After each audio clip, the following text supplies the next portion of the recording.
No dia do casamento do meu irmão, apanhei o meu marido e a minha futura cunhada a partilhar um momento de paixão secreta num canto escuro.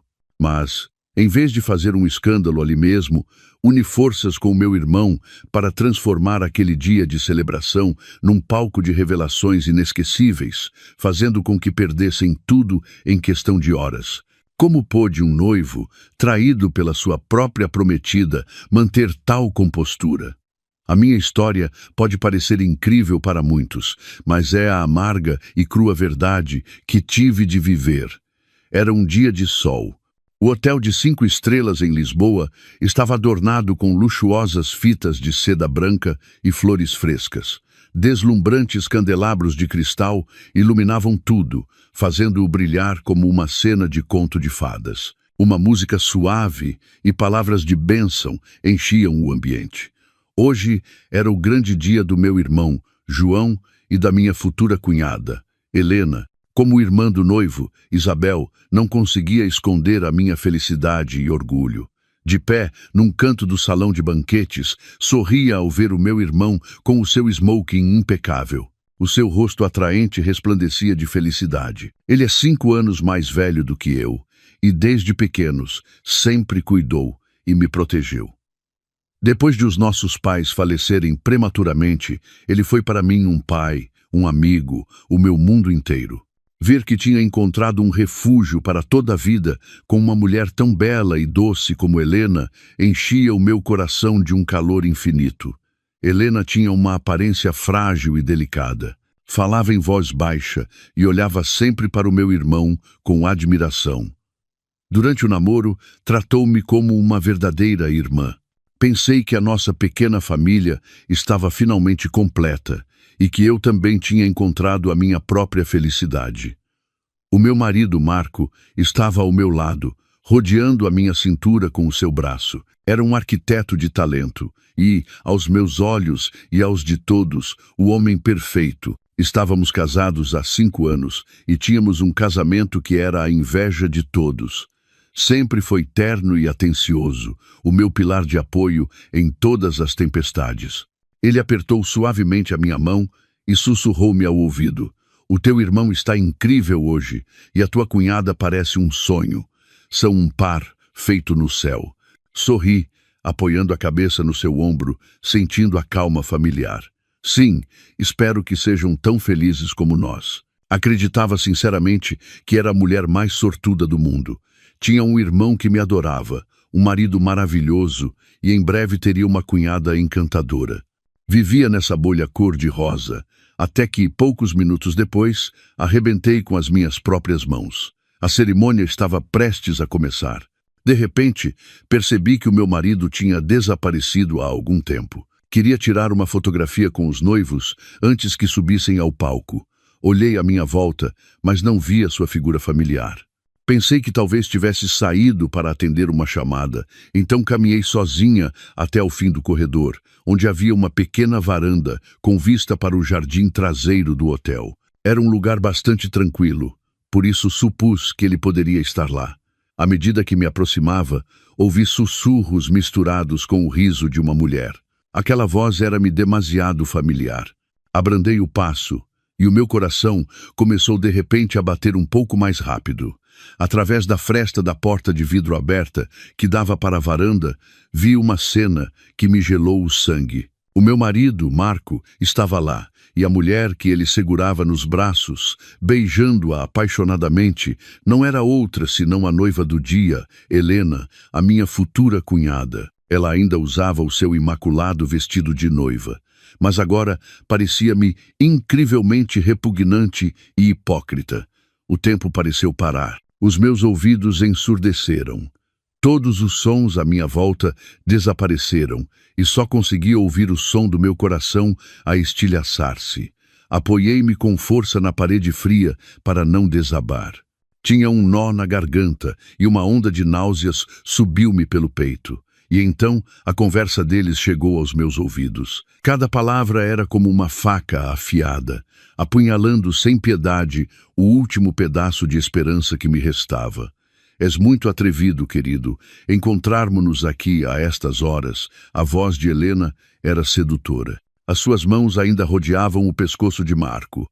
Marco desdenhou. Um riso que nunca lhe tinha visto, cheio de arrogância e desprezo. De que tens medo? Ninguém imaginaria.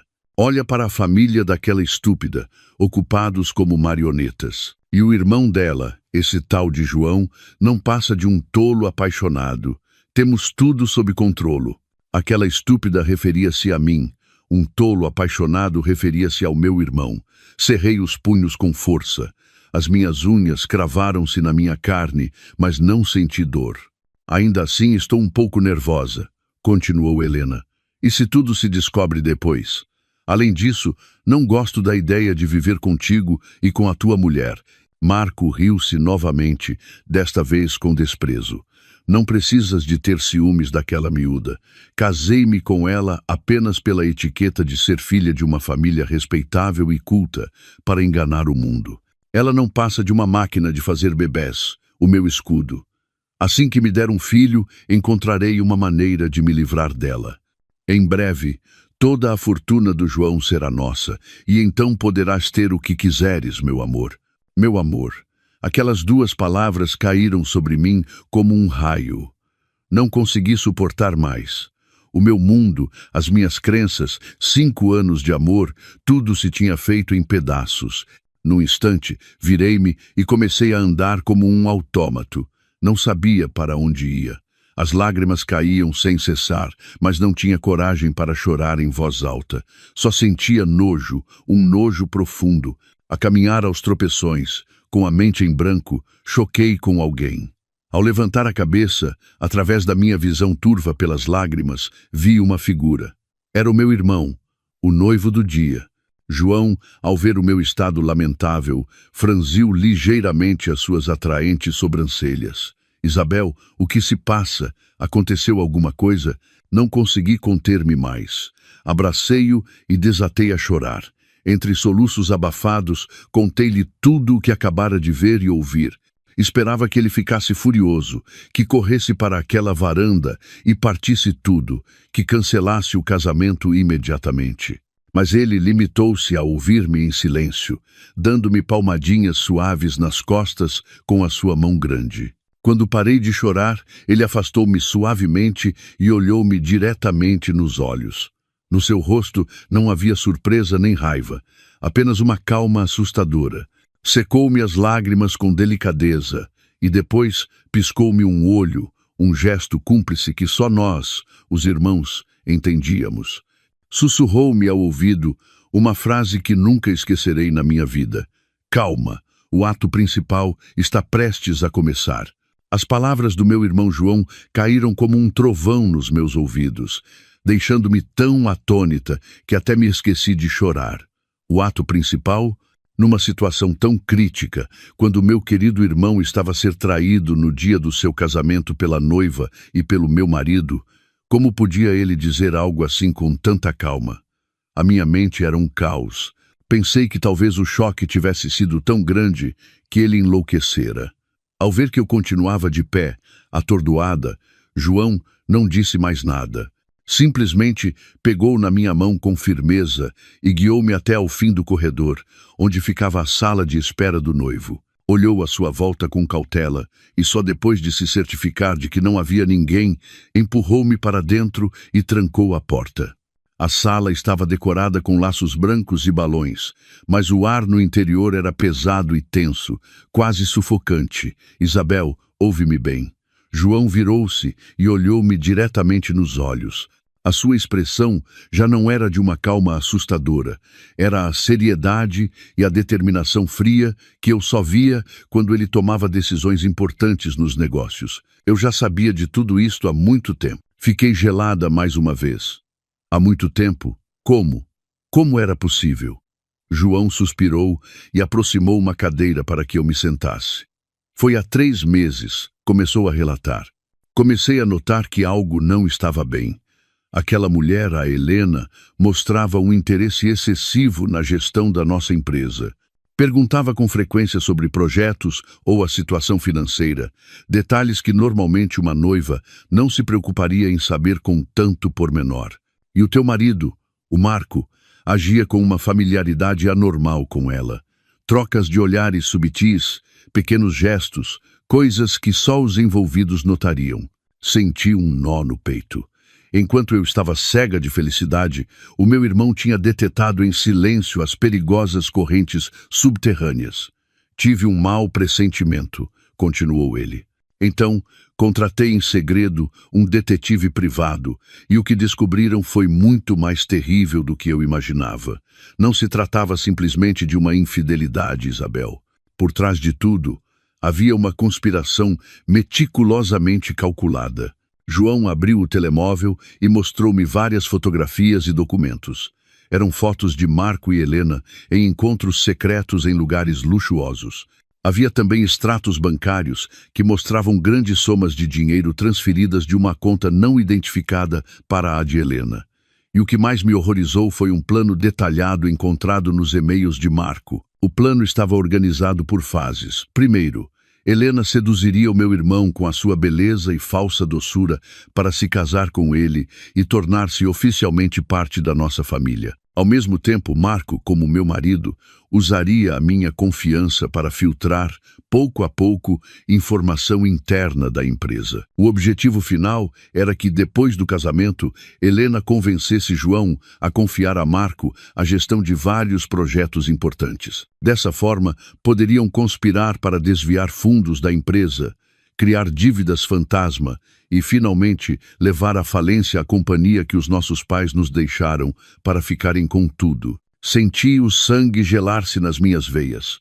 Os meus 5 anos de casamento, o amor que eu tinha cultivado, tudo tinha sido simplesmente um movimento no plano deles. Marco não me amava, apenas me tinha utilizado como um peão e uma ferramenta para levar a cabo a sua conspiração suja. A traição amorosa transformou-se agora num ódio profundo. Não só tinham pisado os meus sentimentos, como também tinham tentado destruir o trabalho de uma vida inteira dos nossos pais. Então por quê? Porque continuaste com este casamento, sabendo de tudo? Perguntei, levantando o olhar para o meu irmão. A minha voz tremia. João olhou para mim, e um brilho agudo atravessou os seus olhos. Se eu tivesse rompido o noivado, então só teríamos apanhado 2 peixes pequenos, o Marco e a Helena. Aquele que move os cordelinhos nas sombras nunca se teria revelado. Além disso, não tínhamos provas suficientes para expor toda a conspiração deles. O meu irmão decidiu transformar o próprio casamento numa armadilha, um grande palco onde todos pudessem testemunhar a peça juntos. João apertou-me a mão. Tenho tudo preparado, Isabel. Os ativos importantes da empresa foram transferidos para um fundo fiduciário seguro. Os projetos que lhes interessam são apenas projetos fantasmas sem valor, e instalei gravadores e câmaras por todo o lado. Só temos de esperar que eles mesmos se denunciem. Olhei para o meu irmão, sentindo pena e admiração ao mesmo tempo. Ele tinha suportado tudo isto sozinho, planeando e contra-atacando. Enquanto eu continuava feliz no meu falso mundo cor-de-rosa. Agora preciso de ti. A voz de João tornou-se mais séria do que nunca. O teu aparecimento, o facto de teres descoberto a verdade neste momento, é uma variável que eles não esperavam, mas isso vai tornar-se o nosso as na manga. O Marco e a Helena só te verão como uma pobre esposa magoada pela traição. Nunca suspeitarão de ti. Agora mesmo, continua a interpretar esse papel. Continua a chorar. Finge estar destroçada. Quanto mais miserável pareceres, melhor. Consegues fazer isso? Sequei as lágrimas rapidamente. A dor ainda ardia no meu peito, mas agora tinha se transformado nas chamas do ódio. O meu irmão tinha razão. Não era momento para ser fraca. Não devia chorar apenas pela traição do meu marido. Devia lutar pela justiça de toda a nossa família. Consigo, assenti, com a voz muito mais firme. Nesse preciso momento bateram à porta. Senhor João, está na hora de começar a cerimônia. Era a voz do organizador do evento. João levantou-se e ajustou o laço. Olhou para mim e sorriu. um sorriso cheio de confiança. Bem, maninha, vamos sair. A peça está prestes a começar. Lembra-te, não estás sozinha. O teu irmão está aqui. O meu irmão abriu a porta e saímos juntos. Ao chegar ao vestíbulo, vimos Marco e Helena a conversar alegremente com alguns convidados, de braço dado. Ao verem-me a mim e ao João, Marco aproximou-se rapidamente com a sua habitual expressão de preocupação. Isabel, onde estavas? Andei à tua procura por todo o lado. Levantei o olhar e encarei-o. Os meus olhos ainda estavam inchados de chorar. Não disse nada. Apenas abanei a cabeça e aproximei-me mais do meu irmão. Marco pareceu um pouco desconcertado com a minha frieza, mas provavelmente pensou que era por cansaço. A música, no salão de casamentos, tornou-se de repente mais solene. O mestre de cerimônias anunciou com voz potente, e agora recebamos com um caloroso aplauso os protagonistas de hoje. O noivo, o senhor João Souza, e a noiva, a senhorita Helena Gaspar. Todas as luzes se centraram neles, e todos os olhares se encheram de admiração. E enquanto meu irmão, o noivo, pegava na mão daquela mulher, a mulher que quase se tornou minha cunhada, para entrar no salão, eu sorri. O meu sorriso foi provavelmente a mentira mais perfeita da minha vida, mas também foi o sorriso que pressagiava a tempestade que estava para vir. Sob as luzes deslumbrantes do palco, o meu irmão e Helena pareciam um casal perfeito. João ainda exibia um sorriso feliz, mas eu sabia que era apenas parte de uma atuação impecável. Ela fingia ser tímida e doce, lançando-lhe olhares de amor de vez em quando. Era uma atriz excepcional. Caminharam juntos por um corredor coberto de rosas brancas, entre os aplausos incessantes de centenas de convidados. Sentei-me na primeira fila da secção familiar, com Marco ao meu lado. Ele ainda me rodeava os ombros com o braço, sussurrando-me palavras doces de vez em quando. Não são lindos? Espero que nós também celebremos um aniversário de casamento tão grandioso. Eu simplesmente recostei-me no seu ombro em silêncio, fingindo estar embriagada pela atmosfera romântica da cerimônia. Mas, na realidade, lutava para reprimir as náuseas que me subiam pela garganta. Cada uma das suas palavras e ações agora me pareciam repugnantes. A sua mão no meu ombro, a mesma mão que outrora me acariciou com ternura, era a mesma que tinha abraçado outra mulher apenas alguns minutos antes. A cerimônia decorreu segundo o protocolo habitual. O mestre de cerimônias, com a sua voz melosa, elogiava a história de amor predestinada e o encontro de duas almas. Ao ouvi-lo, quase me ri. Destino. Sim, um destino tecido com conspirações e cálculos. Após os discursos vazios, finalmente chegou o momento da troca de alianças. Uma adorável menina das flores, vestida de branco imaculado, subiu ao palco com as alianças de casamento numa caixa de veludo vermelho. João e Helena olharam-se, prontos para trocar os seus símbolos de amor. Um momento. De repente, uma voz vinda do público quebrou o momento sagrado. Todo o salão susteve a respiração e todos os olhares se dirigiram à pessoa que acabara de falar. Era uma mulher de meia idade. A sua roupa era bastante elegante, mas o seu rosto estava cheio de raiva e dor. Acompanhava um homem mais velho, provavelmente o seu marido. Vi Helena no palco estremecer ligeiramente, e o seu rosto empalideceu por um instante. O meu irmão permaneceu calmo, como se tivesse antecipado o aparecimento desta mulher. Desculpe, quem é a senhora? O que se passa? Tentou o mestre de cerimônias controlar a situação. A mulher não respondeu, mas subiu diretamente ao palco e postou-se em frente a Helena. Helena, reconheces-me? Disse ela, a sua voz misturada de raiva e decepção. Helena recuou um passo, o seu rosto tão pálido que não tinha uma gota de sangue. Ah, senhora, como é que está aqui? Por que não deveria estar aqui? Troçou a mulher com amargura. Vim ver como a minha futura nora, aquela que jurou amor eterno ao meu filho, está prestes a tornar-se esposa de outro homem. Vim procurar justiça para o meu filho. Um murmúrio começou a espalhar-se entre os convidados. Futura nora, filho, O que estava a acontecer? Marco, sentado ao meu lado, também estava surpreendido. O que se passa, Isabel? Quem é essa mulher? Perguntou-me. Eu apenas abanei a cabeça, fingindo estar igualmente surpreendida e confusa. A mulher virou-se para os convidados e ergueu a voz.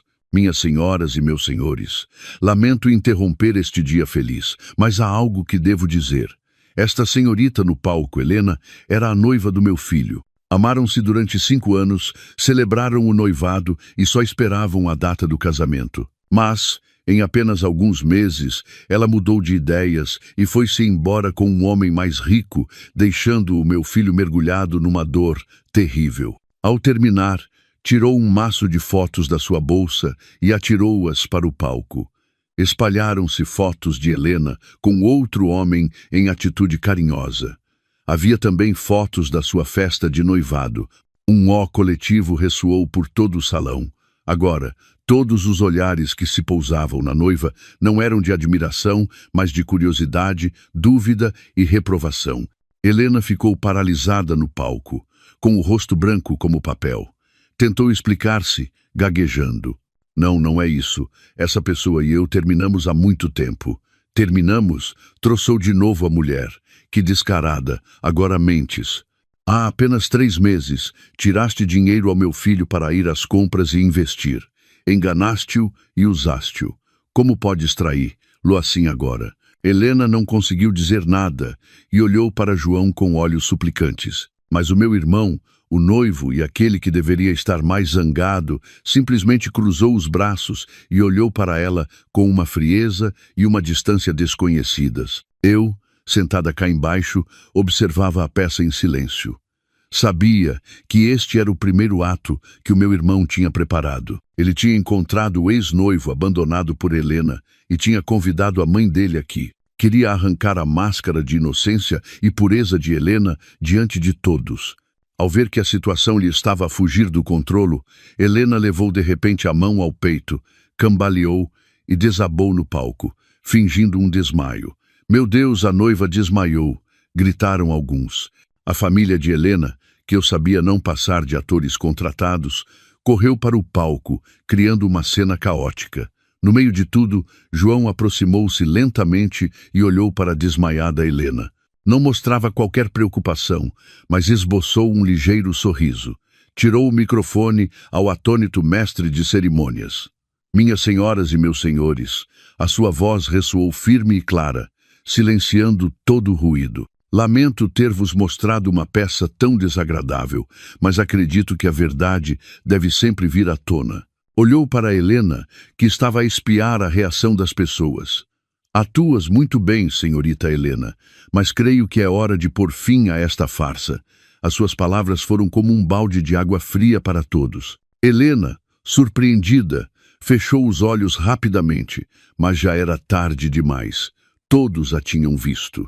E para tornar esta peça ainda mais interessante, continuou João, gostaria de convidar outro convidado especial ao palco, alguém que está muito relacionado com esta farsa. Ele olhou na direção onde estávamos eu e o Marco, e o meu coração começou a bater mais rápido. Sabia que era a nossa vez de subir ao palco. As luzes do palco dirigiram-se de repente diretamente para o Marco e para mim, tornando-nos o centro de todas as atenções. Centenas de pares de olhos curiosos e surpreendidos fixaram-se na secção familiar. Marco estava atônito, sem entender o que se estava a passar. Virou-se para mim e sussurrou com voz confusa. A quem é que o teu irmão está a chamar? Um convidado especial. Não respondi, simplesmente olhei para ele com os olhos cheios de lágrimas, com uma expressão inocente e desvalida. Sabia que era a minha vez de atuar. No palco, João continuou a erguer a voz. Desta vez, dirigiu-se diretamente ao meu marido. A pessoa que quero convidar não é outro senão o meu cunhado, o arquiteto Marco Ferreira. Poderia subir aqui e partilhar esta alegria conosco? Este convite repentino causou ainda mais alvoroço no salão. As pessoas não entendiam por que o noivo chamava o cunhado ao palco num momento tão delicado. Marco estava completamente paralisado. Olhou para mim, depois para o palco, e o seu rosto empalideceu. Provavelmente, começou a sentir que algo estava muito errado, mas perante o convite público do cunhado e o olhar de centenas de pessoas, não pôde recusar. "Sobe, querido", disse-lhe em voz baixa, dando-lhe um suave empurrão nas costas. Com um tom inocente, acrescentei: "Talvez o irmão queira que partilhes o segredo de um casamento feliz." As minhas palavras foram como uma picada de agulha, mas suficiente para fazer Marco estremecer. Ele engoliu em seco e, forçando um sorriso, levantou-se lentamente e caminhou em direção ao palco. Cada um dos seus passos parecia pesar uma tonelada. Quando Marco subiu ao palco, João rodeou-lhe os ombros com um braço de forma afetuosa e dirigiu-se ao público. "Minhas senhoras e meus senhores, não acham que o meu cunhado é bonito e talentoso? Estou muito orgulhoso de ter um cunhado como ele. Não só é um arquiteto de talento, como também um marido maravilhoso que ama profundamente a minha irmã." Os elogios de João desconcertaram ainda mais Marco. Ele só conseguiu sorrir sem jeito, sem dizer nada. "E talvez", continuou João, e a sua voz tornou-se de repente significativa, "ele seja tão perfeito que não só a minha irmã o ama, mas outras mulheres também o amam. Não é assim, minha querida noiva?" João virou-se para Helena, que continuava deitada no chão a fingir estar desmaiada. Mas ao ouvir isto, vi como as suas pálpebras tremeram ligeiramente. O rosto de Marco já estava tão branco como o papel. Começou a suar frio e tentou soltar-se do braço de João. "Cunhado, cunhado, o que estás a dizer? Todos estão a interpretar mal as coisas." "Interpretar mal?", riu João às gargalhadas, um riso sem qualquer calor. "Pois deixem-me mostrar a todos qual é o mal entendido." Ao terminar, João fez um sinal à equipa técnica. Os dois enormes ecrãs LED de ambos os lados do palco, que originalmente mostravam fotos românticas dos noivos, apagaram-se de repente e voltaram a acender-se. Mas desta vez, a imagem que apareceu não era de rosas nem de velas. Era um vídeo gravado de um ângulo oculto na varanda. Todo o salão susteve a respiração. A mesma cena que eu própria tive de presenciar apenas uma hora antes desenrolou-se vividamente diante dos olhos de centenas de pessoas. O meu marido Marco a abraçar e a beijar apaixonadamente a noiva Helena, vestida com o seu imaculado vestido de noiva. O som também estava gravado com grande clareza. Cada uma das suas palavras repugnantes ressoou por todo o salão. Aquela estúpida está ocupada como uma marioneta, e esse tal de João não passa de um tolo apaixonado. Casei-me com ela só para enganar o mundo. Não passa de uma máquina de fazer bebés. O salão inteiro pareceu explodir. Gritos, insultos e olhares de desprezo caíram sem piedade sobre as duas pessoas no palco. O drama mais sórdido de adultério e traição estava a ser projetado da maneira mais vívida possível. Helena já não conseguiu continuar a fingir o seu desmaio. Levantou-se de um salto, pálida e a tremer da cabeça aos pés. Marco mal conseguia manter-se em pé. Cambaleou para trás alguns passos e, apontando para o ecrã, balbuciou: "Não, não é verdade. Está editado. É uma montagem." Mas as suas fracas palavras não conseguiram calar a ira da multidão. "Lixo! Que par de adúlteros! Não posso acreditar." Os insultos explodiam por todo lado. A falsa família de Helena também não conseguiu continuar a atuar. Ficaram paralisados, com o rosto avermelhado de vergonha, sem saber o que fazer. E eu continuava sentada na primeira fila. As lágrimas começaram a brotar de novo. Desta vez, não era uma atuação. Eram lágrimas de dor por ter de reviver aquela cena e ouvir aquelas palavras venenosas novamente em frente a tanta gente. Cobri o rosto com as mãos. Os meus ombros tremiam.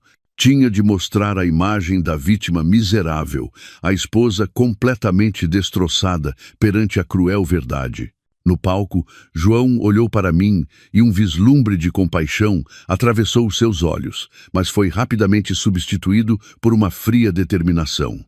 Aproximou-se e arrebatou o microfone da mão do mestre de cerimônias. Minhas senhoras e meus senhores, gritou. A sua voz tinha uma força invisível que silenciou instantaneamente o caótico salão. Viram todos? Este é o verdadeiro rosto da mulher com quem eu ia casar-me e do homem que uma vez considerei meu cunhado, parte da minha família. Virou-se para Marco e Helena. O seu olhar era como duas facas. Vocês os dois têm mais alguma coisa a dizer ou querem que eu vos mostre algo ainda mais interessante? Marco e Helena, desesperados, só podiam abanar a cabeça. Estavam completamente encurralados, sem forma de se desculparem. Mas tudo isto, continuou João, e a sua voz tornou-se ainda mais misteriosa e assustadora. Não termina aqui. Este drama de infidelidade é, na realidade, apenas a ponta de um iceberg muito maior. Todo o salão voltou a mergulhar no silêncio. Todos se perguntavam o que o noivo queria dizer. João tirou um maço de documentos do bolso do smoking e levantou-o para que todos vissem. O que eles realmente queriam não era amor, mas isto. O que era aquele maço de documentos?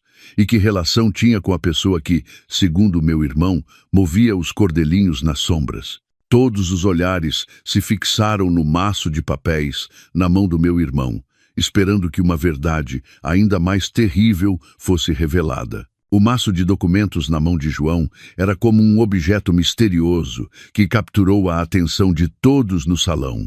Todos susteram a respiração, esperando para ver em que direção esta peça se desenvolveria. Marco e Helena também levantaram o olhar, e nos seus olhos desesperados refletia-se agora o terror. Provavelmente eles sabiam melhor do que ninguém o que continham aqueles papéis. Antes de vos dizer o que é isto, disse João com voz lenta e clara, gostaria de contar uma pequena história.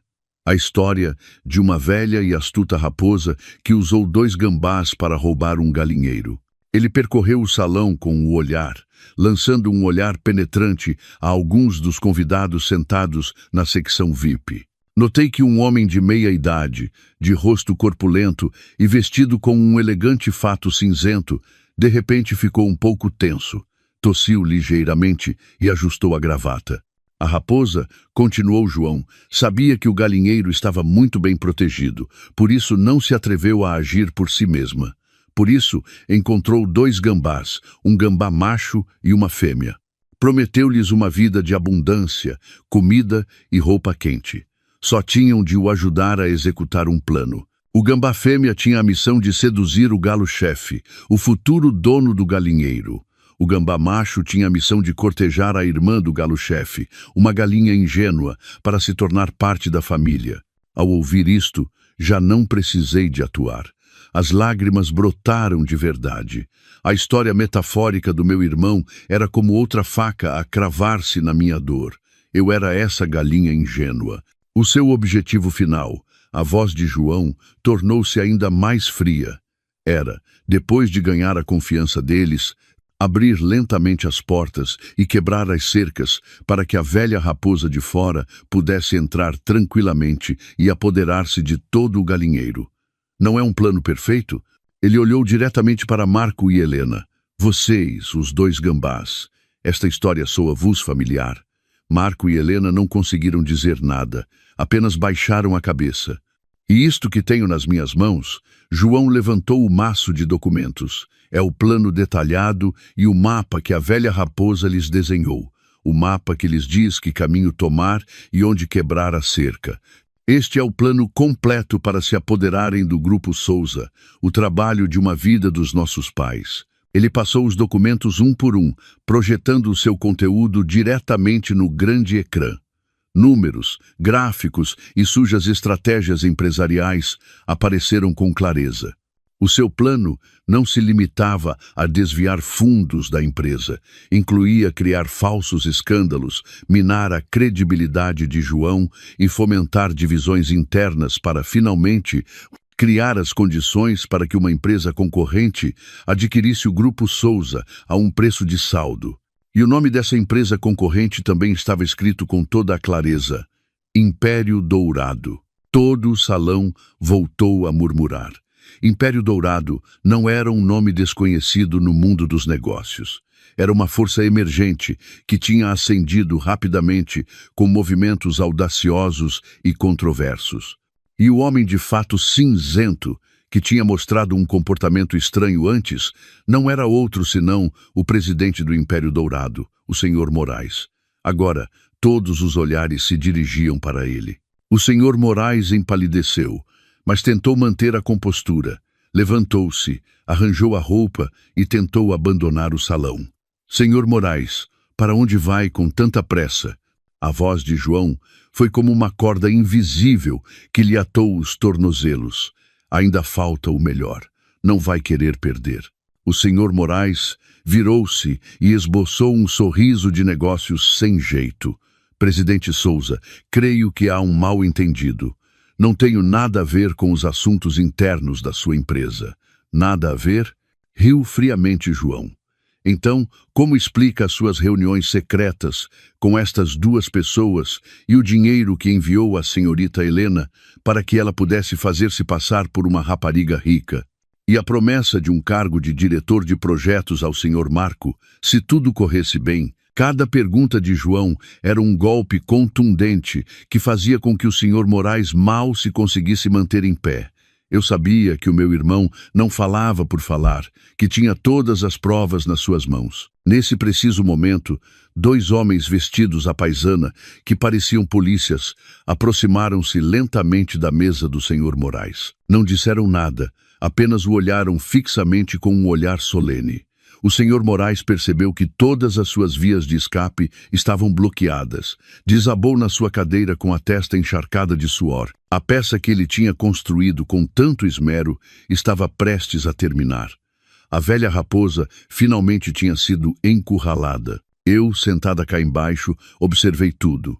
O meu coração já não estava cheio de dor pessoal, mas de raiva pela vileza e crueldade do mundo dos negócios. Pelo lucro, eram capazes de pisar tudo: o amor, os laços familiares, até mesmo a decência humana. O meu marido Marco, que uma vez amei loucamente, não passava de um peão no tabuleiro de xadrez de outra pessoa. Tinha vendido a sua alma por uma vã promessa. Ele olhou para mim e nos seus olhos já não havia descaramento, mas um vazio e um desespero extremo. Tinha perdido tudo: o amor, a honra e também o seu futuro. No palco, João, depois de expor toda a conspiração, virou-se para mim. Caminhou na minha direção sem dizer nada e estendeu-me a mão em silêncio. Peguei na sua mão e subimos juntos ao palco. Ele pegou no microfone e a sua voz já não era afiada, mas suavizou-se com um toque de compaixão. Minhas senhoras e meus senhores, a pessoa mais ferida nesta história não sou eu, mas a minha irmã Isabel. Esta rapariga teve de suportar o engano e a traição do homem que amava profundamente. E completamente inocente. Ele virou-se para mim e com um olhar cheio de amor disse: Isabel, desculpa, lamento que tenhas tido de passar por isto. Deveria ter me apercebido antes. Deveria ter te protegido melhor. Eu apenas abanei a cabeça e as lágrimas voltaram a brotar. Mas desta vez eram lágrimas de emoção e gratidão. O casamento de hoje, continuou João, não terá noiva, mas a festa continuará. Espero que todos os nossos distintos convidados fiquem e considerem isto uma festa para celebrar a verdade. Todo o salão explodiu em aplausos. Não aplaudiam por um casamento, mas pela coragem e pela vitória da justiça. Quando pensava que tudo tinha terminado, um grito agudo surgiu da noiva que estava desmaiada no chão. Helena levantou-se de um salto, arrancou um gancho afiado do seu penteado e, com um olhar enlouquecido, abalou-se sobre mim. É por tua culpa. Tudo é por tua culpa. A ação enlouquecida de Helena foi tão rápida e repentina que deixou todos atônitos. O gancho, brilhando sob as luzes do palco, voou na minha direção como uma flecha envenenada. Fiquei paralisada, com a mente em branco. Percebi o perigo iminente, mas não conseguia reagir. João, ao meu lado, também não teve tempo de intervir. Quando a ponta do gancho estava a apenas alguns centímetros do meu rosto, uma sombra disparou por trás como um raio. Não era outro senão Marco. Ele interpôs-se à minha frente com todo o seu corpo. A ponta afiada do gancho roçou-lhe o ombro, deixando uma mancha de sangue vermelha na sua camisa branca. Ah! Gritou Marco de dor, cambaleando para trás. Helena pareceu surpreendida pela sua própria ação e pela reação de Marco. Deixou cair o gancho e ficou de pé, aturdida, com o rosto pálido. Foi então que os seguranças do hotel correram para a imobilizar e a levaram. O salão voltou a mergulhar no caos. João correu a ajudar Marco. "Estás bem?" Marco, com o rosto contraído pela dor, abanou a cabeça. Não olhou para João, mas para mim. O seu olhar era muito complexo. Havia arrependimento, dor e, de alguma forma, uma espécie de alívio. "Isabel, tu estás bem?" Olhei para a mancha de sangue no seu ombro, com o coração cheio de emoções contraditórias. Por que eu tinha feito? Como podia o homem que me tinha enganado e utilizado, sem piedade, arriscar a vida para me proteger? Ou era isto outra atuação? Uma tentativa de obter a minha última gota de compaixão? "Levem-no à enfermaria imediatamente", ordenou João ao pessoal do hotel. Enquanto levavam Marco, os 2 polícias à paisana também levaram o senhor Moraes. O presidente do Império Dourado já não tinha um aspecto imponente. Não passava de um velho fracassado, caminhando de cabeça baixa entre as acusações e o desprezo das pessoas. A farsa do casamento finalmente tinha chegado ao fim. João voltou a pegar no microfone e tentou acalmar os convidados. "Minhas senhoras e meus senhores, mais uma vez peço desculpa pelo incidente inesperado.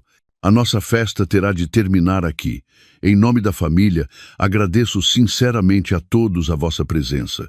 Os convidados começaram a ir-se embora um por um, levando consigo uma história inesquecível. O que tinha sido um esplêndido salão de casamentos agora parecia desolado e frio como uma ruína. João e eu ficamos em silêncio no espaço vazio. Um esgotamento extremo apoderou-se de nós. "Tudo acabou, Isabel." João deu-me uma suave palmada no ombro. Assenti, mas uma grande pergunta continuava na minha mente. "Irmão, como soubeste de tudo? O plano de aquisição da empresa, o papel do senhor Moraes. Como soubeste?" João olhou para mim e esboçou um sorriso triste, porque não era o único que eu queria desmascarar. O meu irmão contou-me outra história, uma história que tinha estado oculta durante anos. Antes de falecer, o nosso pai era um amigo íntimo e sócio de negócios do senhor Moraes. Juntos, puseram os primeiros tijolos de ambas as empresas.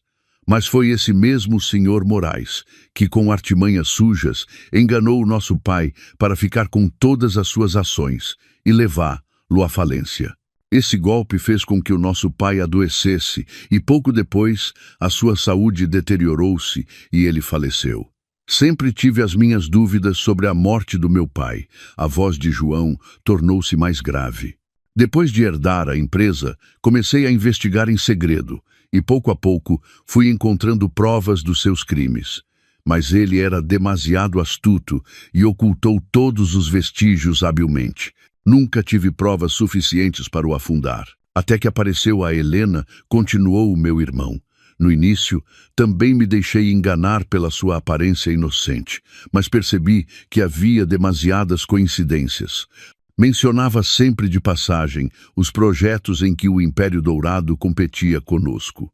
Mandei investigá-la e descobri a relação entre ela e o senhor Moraes. Percebi que ele estava a tentar repetir comigo o mesmo guião que usou com meu pai, e decidi que esta era a minha oportunidade de vingar o nosso pai. Ao ouvi-lo, senti um nó no peito. Por trás do sucesso da empresa, o meu irmão tinha carregado com um peso tão grande de vingança. Tinha tido de viver numa mentira, atuar com a mulher com quem se ia casar, esperando o dia em que pudesse derrubar o seu inimigo. Então, tudo estava no teu plano. A maior parte, sim, assentiu João. Exceto uma coisa, não sabia que o teu marido também fazia parte do plano dele, e muito menos que tu serias o rastilho de tudo isto.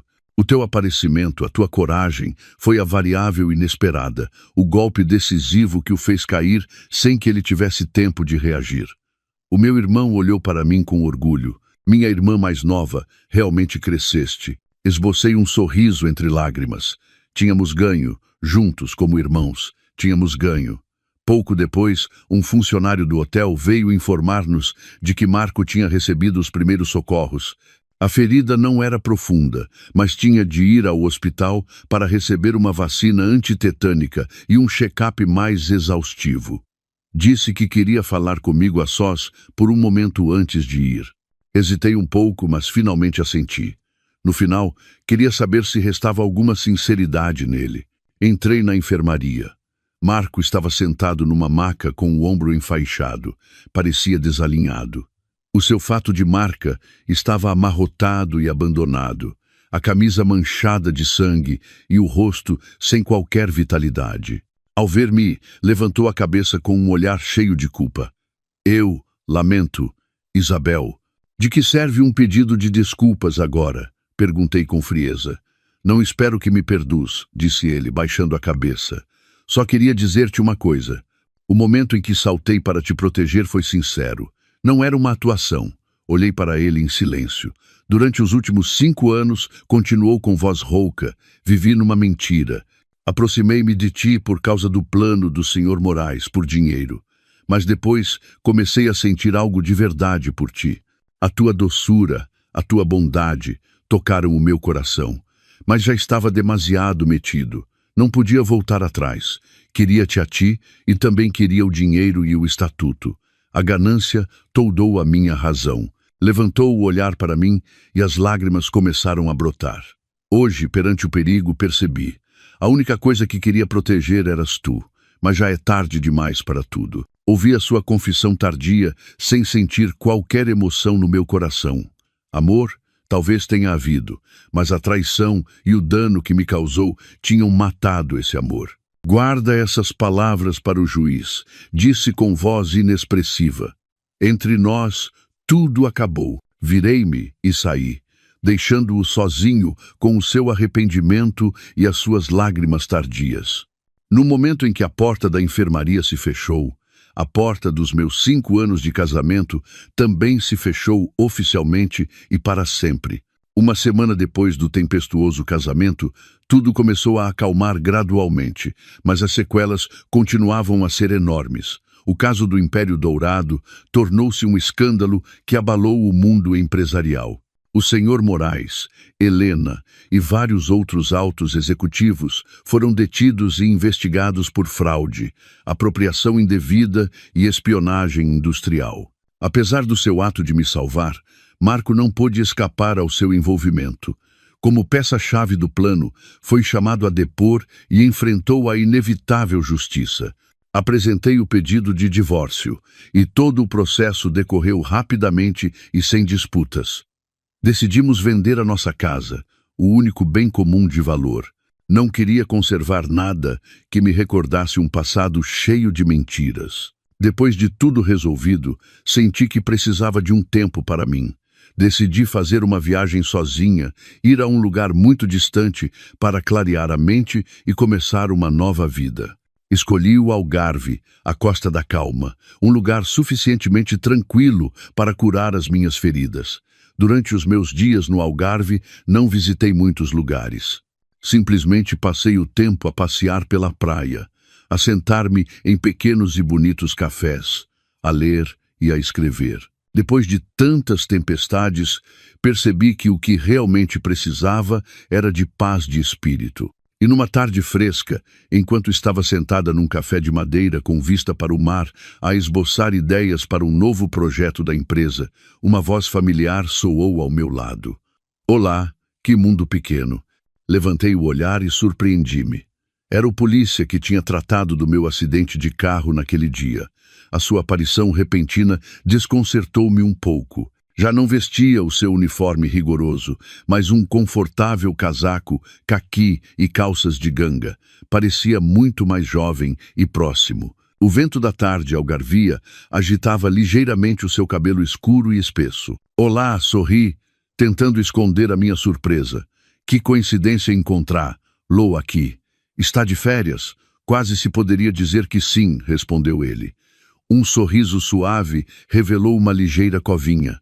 Fui transferido para cá há algumas semanas. Poderia dizer-se que estou a começar uma nova vida. Olhou para o meu caderno e a minha caneta. Estava a trabalhar. Lamento ter interrompido. Não, tinha acabado de terminar. Apressei-me a fechar o caderno.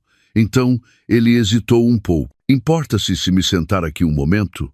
O café está muito cheio e este é o único lugar livre. Olhei à minha volta e, de facto, o pequeno e bonito café estava cheio de gente.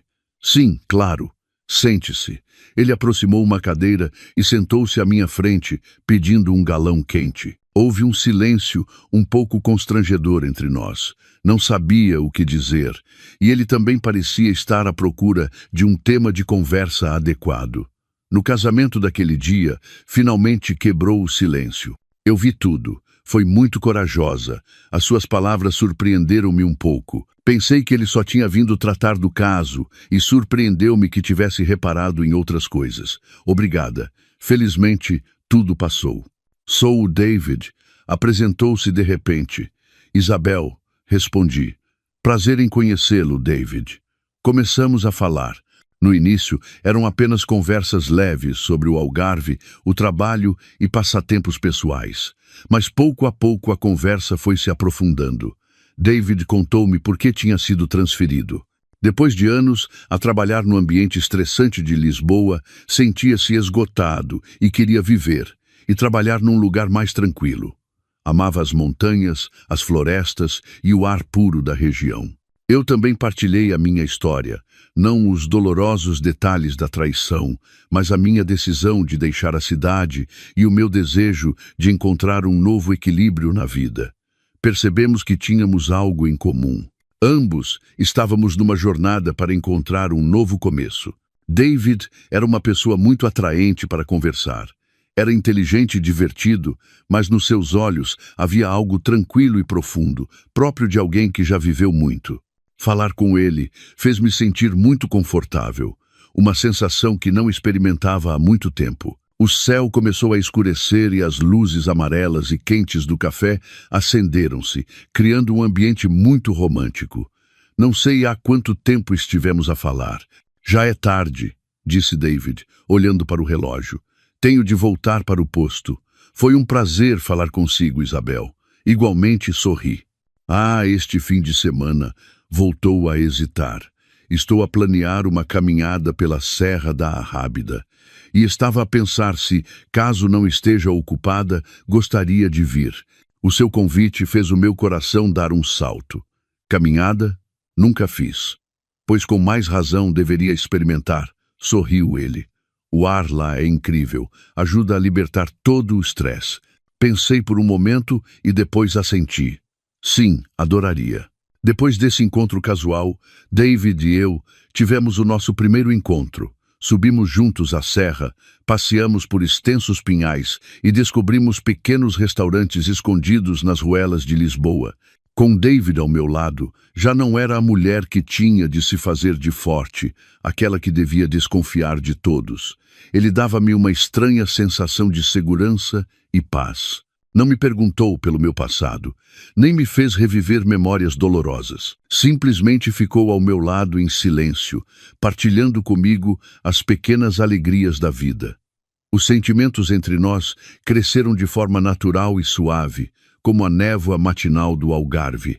Uma noite, enquanto estávamos sentados junto ao mar, contemplando a água tranquila que refletia a luz da lua, David pegou-me de repente na mão.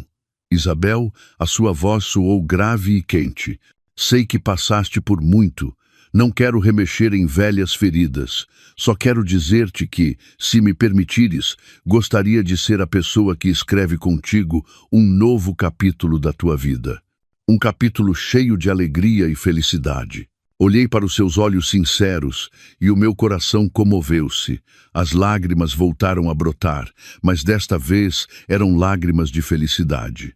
Não disse nada, simplesmente assenti e apertei com força a sua mão quente. 2 anos depois. Mãe, despacha-te. O pai e o tio João estão à espera lá fora. A voz alegre da minha pequena filha Clara soou da porta. Sorri e ajustei-lhe o laço que levava no cabelo. A mãe já vai, minha princesa. Olhei-me ao espelho. Vi a imagem de uma mulher radiante de felicidade. Hoje era um dia especial. Era o meu primeiro aniversário de casamento com o David e também o dia em que toda a família ia a Lisboa para assistir à inauguração de uma nova sucursal do Grupo Sousa. A minha vida tinha mudado por completo. Depois daquela fatídica viagem ao Algarve, encontrei o verdadeiro amor e a felicidade da minha vida. David, depois de um tempo a namorarmos, decidiu solicitar uma transferência de volta para Lisboa para estar ao meu lado. Disse que onde eu estivesse, aí estaria a sua paz. Celebramos um pequeno e caloroso casamento na praia, apenas com os nossos entes mais queridos. O meu irmão João também encontrou a sua própria felicidade depois de todas as tempestades. Apaixonou-se por uma amável professora e recentemente tiveram o seu primeiro filho, um menino saudável. O Grupo Sousa, sob a direção de João e com o meu apoio, cresceu de forma espetacular, tornando-se uma das empresas líderes no seu setor. Enquanto o carro avançava pela autoestrada familiar, Clara sentou-se no meu colo, a tagarelar e a apontar para tudo o que via pela janela. David, no lugar do condutor, virava-se de vez em quando para nos olhar a mim e a menina com um olhar cheio de amor. Quando o carro passou junto ao estabelecimento prisional de Lisboa, de repente fiquei em silêncio. Sabia que lá dentro havia pessoas a pagar pelos seus erros. Tinha ouvido dizer que Marco ia receber uma redução de pena em breve pelo seu bom comportamento. Também ouvi que Helena tinha sofrido um verdadeiro colapso mental e tinha sido transferida para um hospital psiquiátrico para receber tratamento. E o Sr. Moraes, velho e doente, finalmente desmoronou-se entre as grades. Já não os odiava.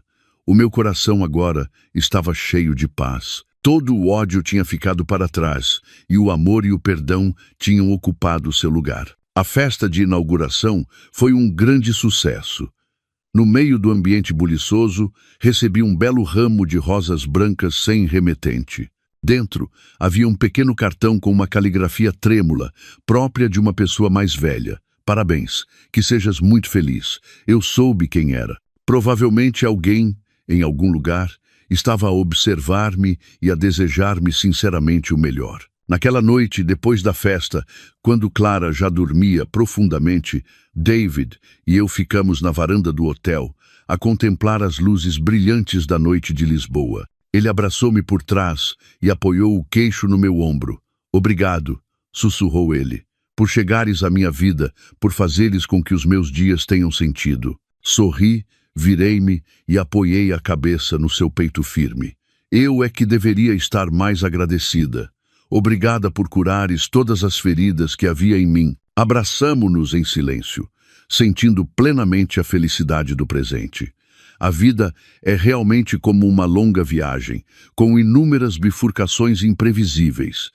Houve momentos em que pensei que tinha caído no abismo do desespero, mas foi no lugar mais escuro que encontrei a luz da minha vida. Um novo começo, uma nova felicidade. Tudo estava aqui, nos meus braços. Depois da viagem a Lisboa, voltamos à nossa rotina tranquila. A nossa pequena casa encheu-se de novo com o riso da Clara e o calor da família. O meu irmão João também vinha muitas vezes aos fins de semana com a sua mulher e o seu filho. Ver a minha filha e o meu sobrinho a brincar juntos, senti que o meu coração se curava por completo. O passado parecia muito distante, apenas uma velha história que recordava de vez em quando. O ramo de rosas brancas anônimo e o cartão do dia da inauguração, simplesmente considerei-os como um pedido de desculpas tardio de algum familiar do Marco. Não queria pensar nisso nem dar-lhe mais importância. Guardei o cartão num canto de uma gaveta e fechei-a à chave, como se fechasse um velho capítulo da minha vida. Mas a vida nem sempre é tão tranquila como um lago. As primeiras ondas começaram a formar-se tão subtilmente que, no início, pensei que era apenas a minha hipersensibilidade devido a tudo o que tinha passado.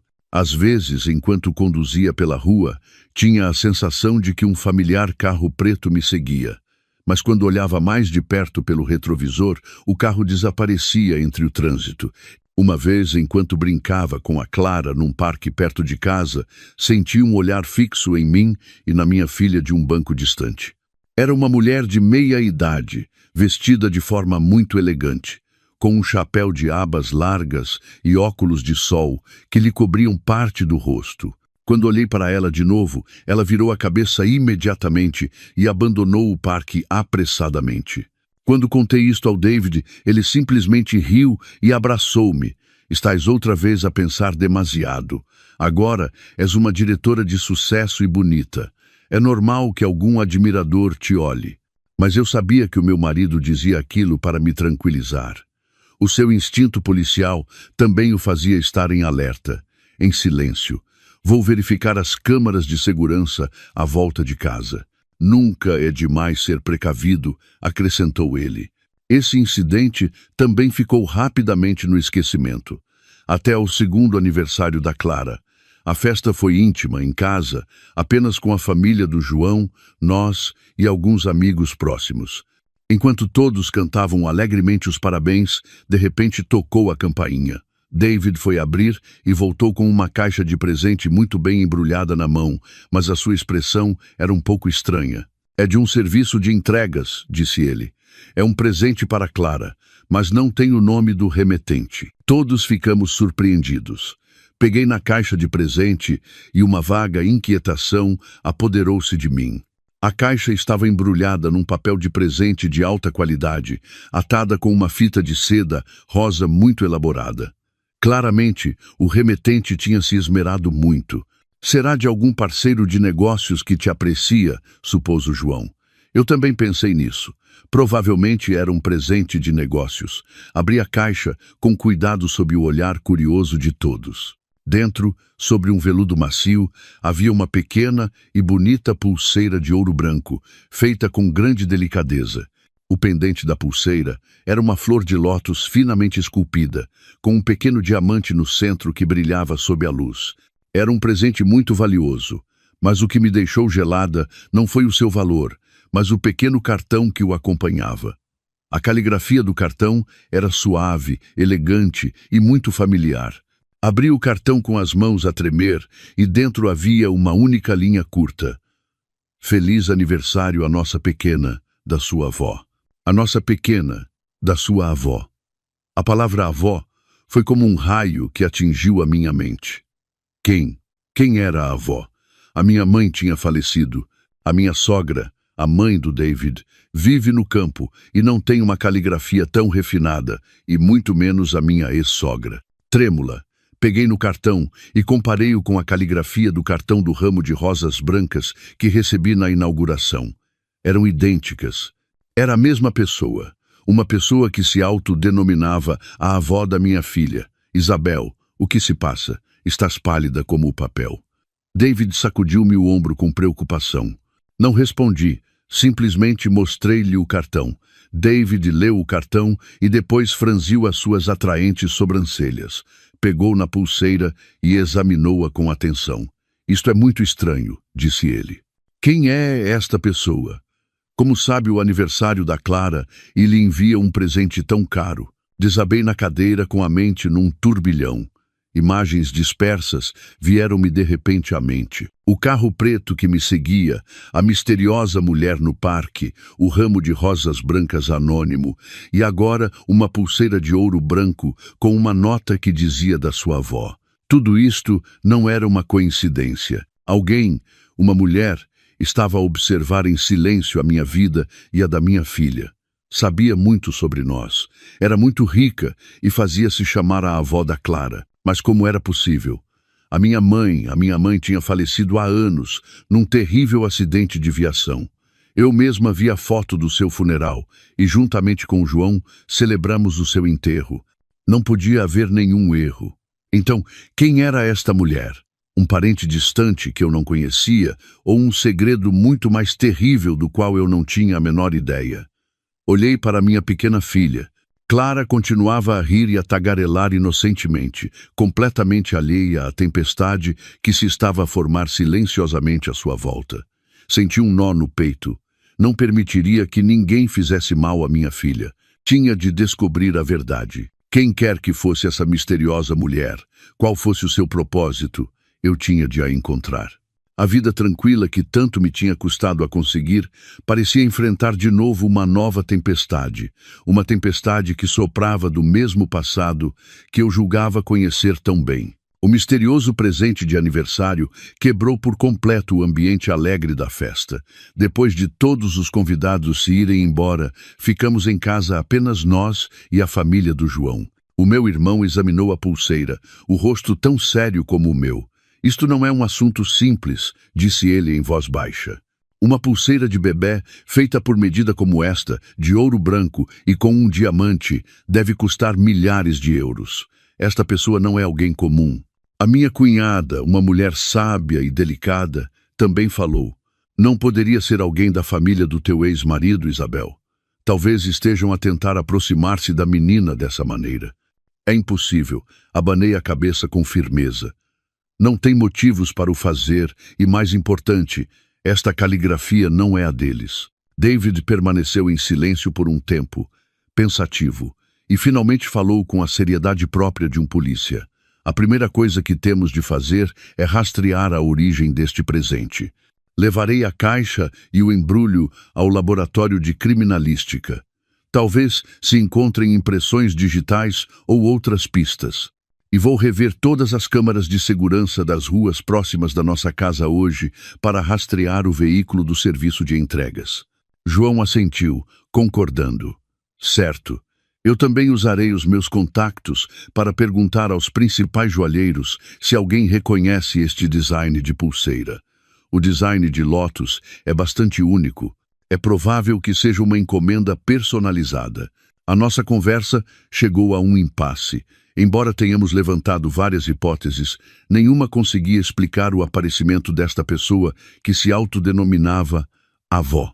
Naquela noite, não consegui pregar olho. Abracei a minha pequena filha, contemplando o seu rosto adormecido. Um medo invisível envolvia-me. Quem era aquela mulher? O que queria da minha filha?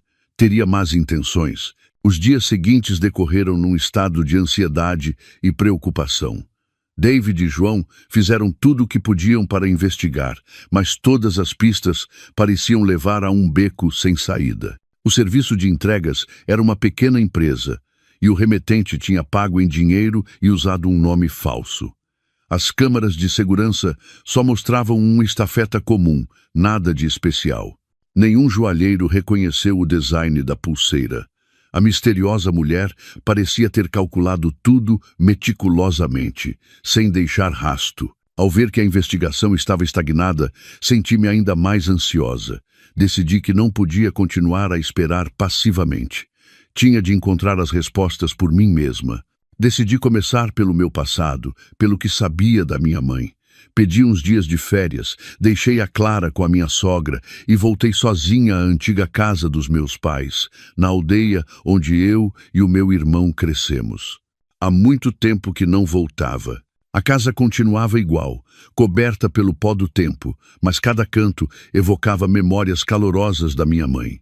Comecei a limpar o sótão, onde a minha mãe guardava objetos velhos e recordações de família.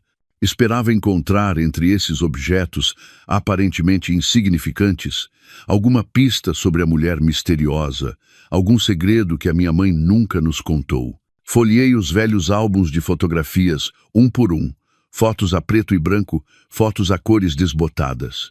A minha mãe, bonita e radiante na sua juventude.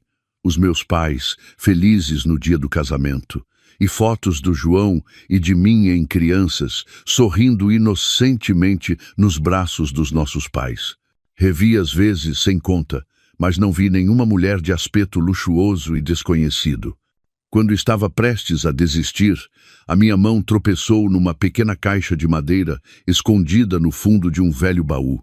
A caixa estava fechada, com um pequeno cadeado enferrujado. Depois de lutar um bom bocado, consegui abri-la. Dentro não havia joias nem dinheiro, mas um maço de cartas amareladas, cuidadosamente atadas com uma fita roxa. Peguei no maço de cartas com as mãos a tremer. A caligrafia não era nem da minha mãe, nem do meu pai. Era a caligrafia de uma mulher, suave e elegante, idêntica à do cartão de aniversário da Clara. Senti o coração parar. Abri rapidamente a primeira carta. Minha querida irmã Carmo, já passou um ano desde aquele dia fatídico. Ainda não consigo esquecer como me salvaste daquele carro prestes a explodir. Não sei como poderei pagar-te este favor em toda a minha vida. Envio-te um pequeno presente. Por favor, aceita-o. Sei que vais recusar, mas não o faças. Considera-o um pequeno detalhe da minha parte para as 2 crianças que tens em casa. Agora tenho de ir. Não posso continuar neste lugar que me tirou tudo. Talvez um dia, quando tudo acalmar, voltemos a ver-nos. Com todo o meu carinho, Adriana. Reli a carta várias vezes, com a mente num turbilhão. Irmã Carmo, sem dúvida, era a minha mãe.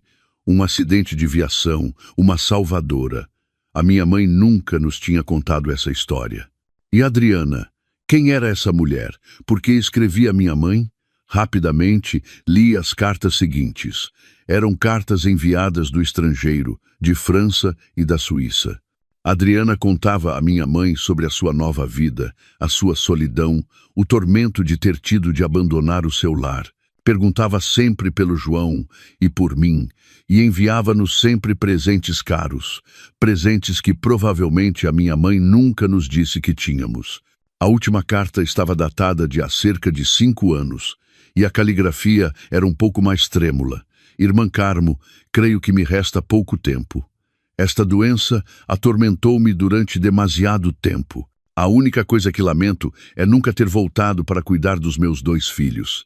Sei que não mereço fazê-lo, abandonei-os, mas por favor, irmã, ama-os por mim. Diz-lhes que, onde quer que eu esteja, a mãe deles estará sempre a vigiá-los e a amá-los. Envio-te esta chave. É a chave de um cofre pessoal num banco suíço. Lá dentro está toda a fortuna que amealhei. Por favor, entrega-a aos meus filhos quando forem mais velhos. Considera-o a última compensação de uma mãe pecadora. Adeus, minha irmã, minha amiga e minha salvadora, Adriana. A carta caiu-me das mãos. O meu corpo inteiro tremia. Filhos, mãe. Toda a verdade, uma verdade incrível, estava a revelar-se lentamente diante dos meus olhos. Esta mulher, Adriana, ela era. Não podia ser. A minha mãe era a Carmo Pereira e estava morta. Tinha de haver um erro. Mas este maço de cartas, esta chave e a caligrafia familiar, fiquei sentada, atordoada, no meio do sótão poeirento, com a mente cheia de confusão. O passado que eu conhecia, a identidade em que acreditava, tudo de repente se sentia turvo e estranho. Um enorme segredo de família, um segredo enterrado por mais de 20 anos. Estava prestes a ser desvendado e estava diretamente relacionado comigo. Naquela noite, não consegui dormir um minuto. O maço de cartas de Adriana e a pequena chave jaziam em silêncio sobre a secretária. Mas a minha mente era um turbilhão. A mãe deles, 2 filhos. Essas frases repetiam-se vezes sem conta, cravando-se profundamente no meu coração. Tentei afastar a ideia louca de que eu e o João não éramos filhos biológicos da mulher a quem sempre chamamos mãe.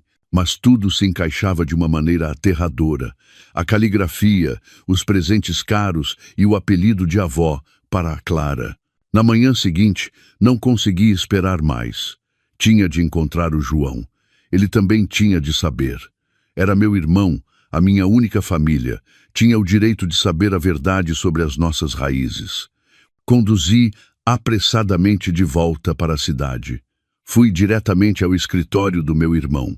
Ao ver o meu aspecto abatido e os meus olhos fundos, ele interrogou-me preocupado. Não disse nada. Simplesmente fechei a porta do escritório em silêncio e coloquei o maço de cartas e a chave sobre a sua secretária. Lê, disse com voz rouca. João, surpreendido, pegou na primeira carta. À medida que lia, o seu semblante mudava da surpresa ao espanto e ao choque. Leu cada carta e a mão com que segurava o papel começou a tremer. Quando terminou a última carta, desabou na sua cadeira, olhando para o vazio com olhos perdidos. Não, não pode ser, murmurou, abanando a cabeça repetidamente. A nossa mãe é a Carmo. Como está Adriana? Eu também pensava isso, disse com amargura. Mas, irmão, olha para esta caligrafia. É idêntica à do cartão de aniversário da Clara.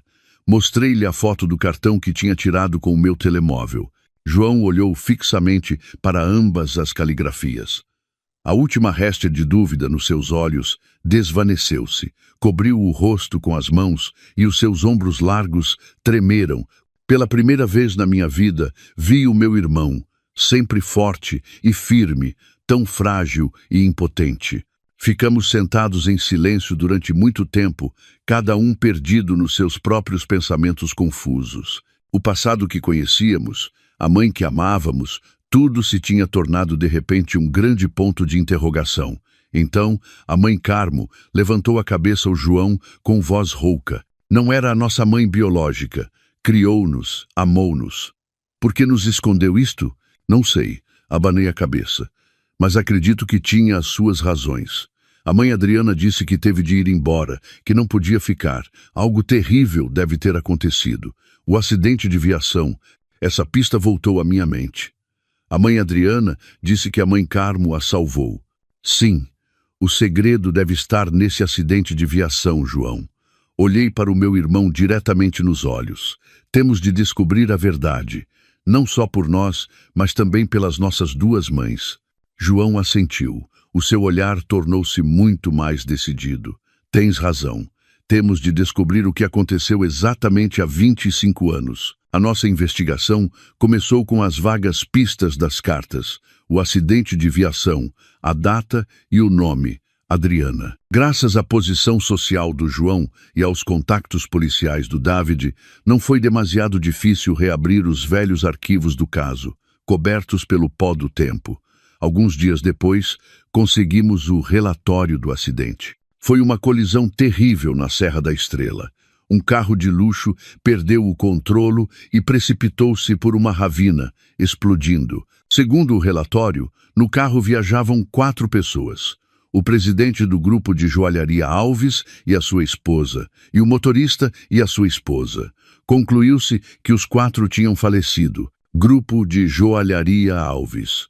Esse nome deixou-me a mim e ao João atônitos. Era um império que outrora dominou a indústria joalheira portuguesa, mas que se desmoronou misteriosamente pouco depois da morte do seu presidente. Espera um momento, disse o João. Alves. Lembro-me. O nosso pai trabalhou na joalharia Alves antes de fundar o Grupo Souza. Era o diretor financeiro lá. Outra coincidência. Tudo parecia estar ligado. Mas o relatório diz que os 4 morreram, disse eu, intrigada. Então quem é a mãe Adriana e por que disse que a mãe Carmo a salvou? Essa é a chave. Interveio David, que estava sentado conosco. Apontou para uma parte do relatório da autópsia. Dos 4 corpos encontrados, um estava tão queimado que era irreconhecível. Com base em alguns fragmentos de osso, só puderam confirmar que era uma mulher, e as pessoas assumiram que era a esposa do presidente da Alves, a senhora Adriana. Isso significa, susteve a respiração, que é muito provável que essa mulher não fosse a senhora Adriana, concluiu David.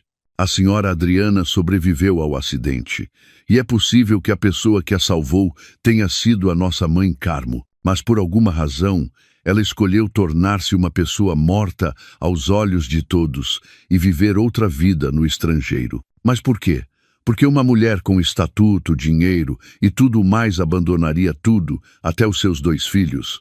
Este acidente, refletiu João, foi realmente um acidente ou um assassinato? A pergunta do meu irmão silenciou a sala. Se foi um assassinato, quem foi o autor intelectual e por que a mãe Adriana teve de fugir?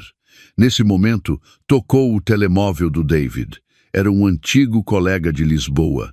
Ele saiu para atender e voltou com uma expressão muito séria. Novas notícias, disse ele. Pedi que verificassem a lista de altos executivos do grupo de joalharia Alves daquela época. Adivinhem quem foi nomeado presidente interino logo após a morte do presidente Alves e da sua esposa? Quem? Perguntamos eu e o João em uníssono. Foi ele. A voz de David tornou-se firme. O presidente do Império Dourado, o Sr. Moraes. Esse nome apareceu mais uma vez. O velho inimigo da nossa família, o homem que levou o nosso pai à morte. Uma onda de náuseas e raiva subiu-me pela garganta. Isto não pode ser uma coincidência. Bateu o João na mesa. Moraes, o nosso pai, a joalharia Alves e aquele acidente de viação. Tem de haver uma ligação. Um panorama escuro e terrível começava a tomar forma.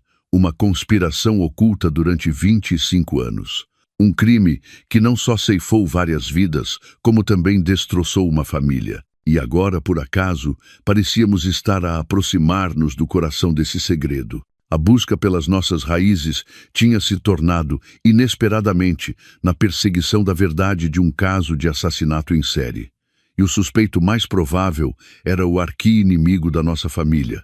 O nome Sr. Moraes era como a chave que abria uma porta escura para os terríveis segredos do passado. Todos os eventos se uniram agora numa hipótese aterradora. O Sr. Moraes não só tinha levado nosso pai à morte para se apoderar do Grupo Souza, como era muito provável que, 25 anos antes, estivesse por trás daquele terrível acidente para devorar todo o grupo de joalharia Alves. Se isso for verdade, cerrou os dentes o João. Ele não é humano, é um demônio.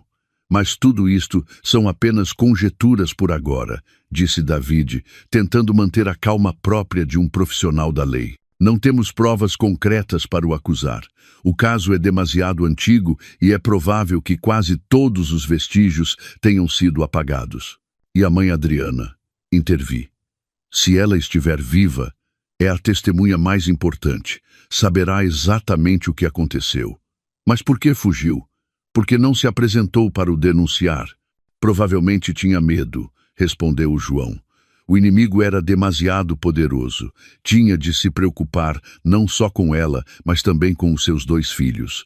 Talvez tornar-se uma pessoa morta fosse a única forma de nos proteger. Senti um nó no peito. A partida da minha mãe biológica não foi um abandono, mas um sacrifício silencioso. Teve de renunciar a tudo pela segurança dos seus 2 filhos, vivendo em solidão e tormento num país estrangeiro. E a nossa mãe Carmo, que nos criou, também fez parte desse sacrifício. Viveu toda a sua vida com esse segredo guardado no coração. O que fazemos agora? Perguntei, olhando alternadamente para o David e para o João. Vamos à Suíça procurar a mãe Adriana. Não. Opuseram-se o David e o João, quase em uníssono. É demasiado perigoso, explicou David. O Sr. Moraes é uma raposa velha. A sua rede de informações está por todo o lado. Se ele souber que estamos a investigar, não hesitará em usar qualquer meio para nos silenciar, como fez com o vosso pai. Além disso, não temos a certeza de que a mãe Adriana nos queira ver. A última carta foi escrita há 5 anos, e ninguém sabe em que situação ela se encontra agora. O David tem razão, continuou o João. O que temos de fazer agora é procurar provas aqui primeiro. A chave do cofre é a pista mais importante. É muito provável que a fortuna que a mãe Adriana deixou não contenha apenas dinheiro, mas também algo que possa expor os crimes do Sr. Moraes. Mas isso é um banco suíço, disse eu, preocupada. As suas leis de sigilo bancário são as mais rigorosas do mundo. Mesmo que tenhamos a chave, não creio que eu possa ir lá abri-la. Deixa isso comigo, disse o João, com um olhar decidido. Tenho um amigo advogado especialista em direito internacional. Vou pedir-lhe que procure uma solução. Pode levar tempo, mas não é impossível.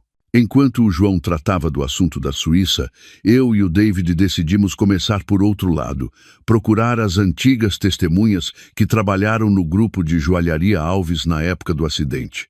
25 anos é muito tempo, mas certamente ainda restavam pessoas que sabiam o que se passou. Pessoas que tiveram de guardar silêncio por opressão, suborno ou ameaças do Sr. Moraes. A nossa busca foi muito difícil. Muitas pessoas tinham se mudado, muitas tinham falecido. Os que restavam, ao mencionarem os nomes da joalharia Alves e do senhor Moraes, abanavam a cabeça assustados e recusavam-se a falar. O poder e a crueldade do senhor Moraes tinham criado uma sombra tão grande que os tinha oprimido durante décadas. Depois de vários dias de busca desesperada, finalmente tivemos um golpe de sorte. Encontramos o senhor Paulo, o antigo motorista reformado da família do presidente Alves. Agora era um ancião frágil que vivia sozinho numa pequena casa nos arredores. Quando chegamos, ele estava sentado na varanda de casa, a olhar ao longe com olhos tristes.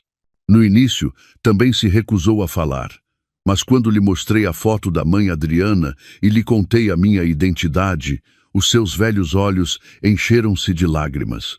"Menina, é a menina Isabel?" perguntou com voz trêmula. Quando a senti, o senhor Paulo desatou a chorar. "Meu Deus, está viva. Eu pensava que toda a família do presidente convidou-nos a entrar em sua casa. Depois de se acalmar, começou a contar a história de há 25 anos, uma história que tinha guardado no coração como um pesadelo.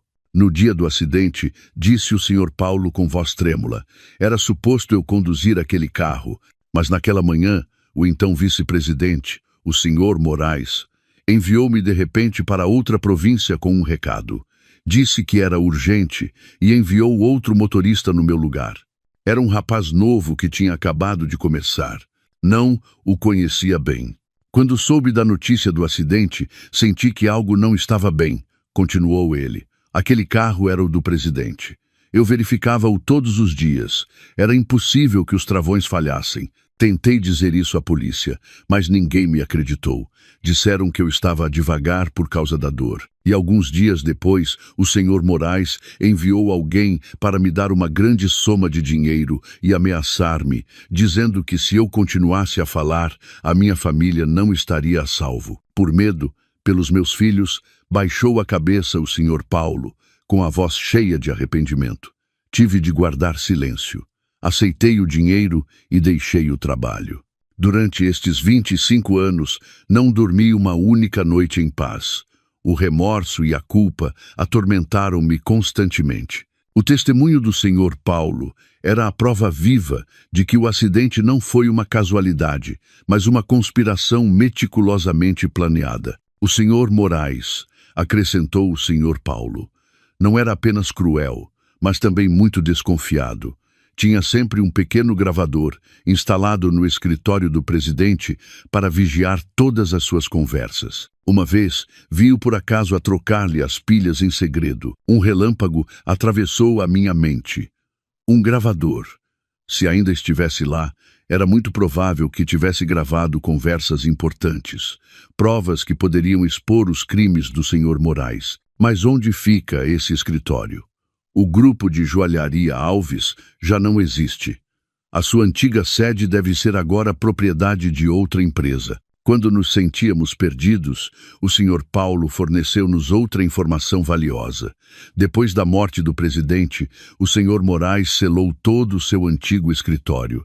Disse que era para conservar as suas memórias, mas eu sei que ele tinha medo de que alguém encontrasse algo lá dentro. Essa sala continua intacta, no último andar do antigo edifício da Alves. Todas as pistas pareciam convergir para um ponto. Uma sala selada durante 25 anos que poderia conter a caixa negra de todo o caso. Mas como poderíamos entrar num lugar tão fortemente guardado por outro grupo? O antigo edifício da Alves chamava-se agora Torre Dourada, erguendo-se no centro da cidade como uma fortaleza inexpugnável. Infiltrar-se ali, especialmente na sala selada do último andar, era uma missão quase impossível para pessoas comuns como nós. Isto não se pode fazer pelas vias normais, disse David, depois de dar uma volta ao redor do edifício. O sistema de segurança aqui é de última geração. Há câmaras de vigilância por todo o lado e guardas a patrulhar 24 horas. As portas de acesso de cada andar usam cartões magnéticos. É impossível entrar pela porta principal. Enquanto quebrávamos a cabeça, finalmente recebemos uma chamada do João, que tinha estado em silêncio durante vários dias, com notícias importantes. Falei com o meu amigo advogado. Ele diz que, como filhos biológicos, temos pleno direito de solicitar informações sobre o cofre da nossa mãe no Banco Suíço. Mas o processo é muito complicado e levará pelo menos alguns meses. Mas ele descobriu algo interessante. Há 5 anos, exatamente quando a mãe Adriana enviou a última carta, outra pessoa tentou aceder a esse cofre, mas falhou por falta de documentos de identidade. Quem? Perguntei, ansiosa. Eram pessoas do Sr. Moraes. Senti um arrepio. Ele também sabia da existência daquele cofre. Tinha-o procurado durante anos. Isto confirmava-nos ainda mais que lá dentro havia algo que o ameaçava e também significava que não nos restava muito tempo. Se o Sr. Moraes descobrisse que estávamos a investigar, não hesitaria em agir primeiro. A urgência da situação obrigou-nos a tomar uma decisão audaciosa. Se não podemos entrar pela porta principal, disse eu, olhando para o David e para o João, entraremos por outro caminho. A Torre Dourada e a nossa Torre Souza ficam mesmo ao lado. A altura dos telhados de ambos os edifícios é quase a mesma. Não me digas que... Olhou-me o João, com espanto. Não, Isabel, é demasiado perigoso. É a única maneira, disse eu com firmeza. Não temos mais tempo. Tu podes desativar o sistema de segurança da Torre Souza. O David tem a tecnologia e a experiência como polícia. E eu tenho de entrar lá. Essa sala está ligada ao meu passado. Depois de uma longa discussão, ambos tiveram de aceitar, a contragosto. O plano foi traçado com grande detalhe e cautela. A hora da ação foi marcada para as 2 da madrugada, quando a atividade em ambos os edifícios para completamente. Naquela noite, a cidade dormia, só restavam as tênues luzes dos candeeiros de rua. Quando me pus no telhado da Torre Souza com o David, o meu coração batia como um tambor. O vento das alturas agitava o meu cabelo com força. Daqui, o telhado da Torre Dourada parecia estar a apenas uns 5 metros de distância. Não era uma grande distância, mas era um abismo entre a vida e a morte. David preparou o equipamento com cuidado. Era um perito nestas coisas. Usou uma pistola especial para lançar um cabo de alta resistência para a grade do edifício em frente. O cabo ficou firmemente ancorado em ambas as extremidades. Eu vou primeiro, disse David com voz grave e tranquilizadora. Quando eu atravessar e assegurar a zona, tu deslizas pela corda. Não tenhas medo. Eu seguro-te com força. Assenti. As minhas palmas já estavam úmidas de suor. Susteve a respiração enquanto via o David pendurar-se agilmente na corda e atravessar o vazio escuro. Alguns minutos depois, chegou, são e salvo, ao outro lado e fez-me um sinal. Era a minha vez.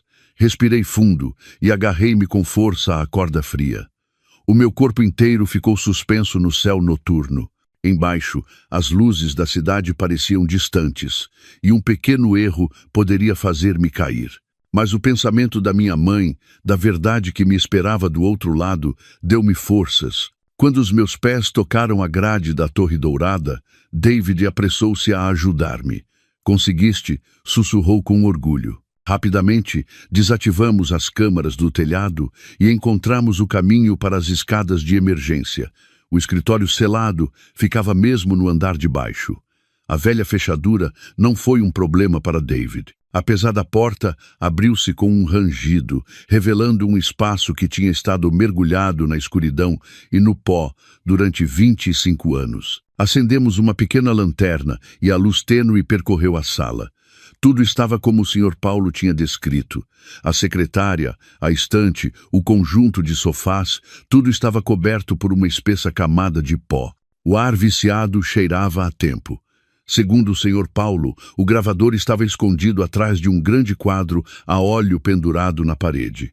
David desceu o quadro com cuidado. Efetivamente, um velho gravador de cassetes estava engenhosamente instalado num pequeno buraco na parede. Ainda funcionará? Perguntei, preocupada. É difícil saber, respondeu David, mas levemo-lo de qualquer maneira. Enquanto David desmontava o aparelho, eu comecei a procurar mais. Intuitivamente, senti que devia haver algo mais naquela sala. A luz da minha lanterna percorreu a estante. Centenas de velhos livros de capa de couro, a maioria sobre gestão e direito. De repente, lembrei-me de um costume do meu pai. Como diretor financeiro, ele também levava sempre um pequeno caderno, onde anotava as coisas mais importantes, os segredos que não queria que ninguém soubesse. Teria o presidente Alves um costume semelhante? Comecei a tirar os livros um por um, folheando as páginas rapidamente. E quando peguei num grosso livro de direito intitulado Justiça e Verdade, notei que pesava estranhamente. Ao abri-lo, senti o coração parar. O interior do livro estava oco, deixando um espaço exato para um pequeno caderno de capa de couro preto. Peguei nele com as mãos a tremer. É isto, tem de ser isto. Nesse preciso momento, ouvimos passos e um fraco murmúrio de vozes do corredor. Verifiquem bem a zona do telhado. Acho que vi uma sombra suspeita. Senti o coração cair-me aos pés. Tínhamos sido descobertos. Os seguranças do edifício estavam de ronda. O caminho de volta estava bloqueado. Estávamos presos nesta sala secreta. Os passos no corredor aproximavam-se. A luz das lanternas da equipa de segurança filtrava-se pela fresta da porta, criando sombras fantasmagóricas na sala poeirenta. Senti um nó no peito e um suor frio percorreu-me as costas. Se nos apanhassem aqui, com estas provas na mão, todo o nosso plano iria por água abaixo. Seríamos acusados de invasão e o caderno e o gravador nunca veriam a luz do dia. David fez-me um sinal para guardar silêncio. Apagou rapidamente a lanterna e arrastou-me para trás de um velho e enorme arquivo. Susteve a respiração, tentando não fazer o mais pequeno ruído. Ouvimos o tilintar de uma chave na fechadura. O meu coração estava prestes a explodir. Vão entrar. Esta sala está selada há muito tempo. Quem ia entrar aqui? Disse uma voz. Mais vale prevenir do que remediar, respondeu outra. Ultimamente o chefe pediu-nos para vigiar bem esta zona. O chefe devia ser alguém do Sr. Moraes. Apesar de tantos anos, ele continuava a mandar vigiar este lugar. Isso confirmava ainda mais que ele sabia muito bem o que se ocultava aqui dentro. A fechadura fez um clique e a porta abriu-se com um rangido. Um deslumbrante feixe de luz de lanterna percorreu a sala. Eu e o David quase deixamos de respirar, colados ao frio arquivo. Felizmente o arquivo era muito grande e escondíamos-nos no canto mais profundo. Vês, não há nada, só pó e teias de aranha, disse a primeira voz de novo. Vamos, verifiquemos outros lugares. Ficaram mais alguns segundos à porta. A luz voltou a percorrer a sala e depois a porta fechou-se com um estrondo. Ouvimos a fechadura ser trancada novamente e os passos afastaram-se. Estávamos a salvo, pelo menos por agora. Soltei um suspiro de alívio, sentindo que me faltavam as forças. David fez-me um sinal para esperar mais um pouco. Cerca de 10 minutos depois, quando tivemos a certeza de que a equipa de segurança se tinha afastado, ele voltou a acender a pequena lanterna. Temos de sair daqui já, sussurrou ele. O caminho por onde viemos já não é seguro. Mas como? A porta principal está fechada à chave e há guardas no corredor. Estávamos completamente encurralados. O olhar de David percorreu a sala e deteve-se numa pequena janela de ventilação perto do teto. É a única saída. Aquela janela era muito pequena e estava alta, apenas o suficiente para uma pessoa passar. Além disso, dava para a fachada do edifício. Lá fora, havia apenas uma estreita cornija, com apenas um palmo de largura, que percorria a parede. É demasiado perigoso. Abanei a cabeça. Um pequeno tropeção e é a única opção, disse David com firmeza. Confias em mim? Nesta situação crítica, a sua calma e determinação eram o meu único apoio. Assenti. David aproximou a velha secretária da parede e empilhou uma cadeira por cima. Subiu primeiro e desenganchou com cuidado o ferrolho da janela. Uma rajada de ar frio da noite entrou. Essa cornija leva a uma varanda de emergência no final do corredor, explicou ele. Está a uns 10 metros. Eu vou primeiro e volto para te ajudar. Tu só tens de te colar à parede e andar muito devagar. Dito isto, saiu pela janela e pisou com cuidado a estreita cornija. O meu coração deu um salto ao vê-lo. Uma forte rajada de vento poderia ter-lo feito cair. Mas David moveu-se com grande profissionalismo. Os seus passos eram firmes, as costas coladas à parede. Alguns minutos depois, chegou são e salvo à varanda de emergência e fez-me um sinal. Era a minha vez.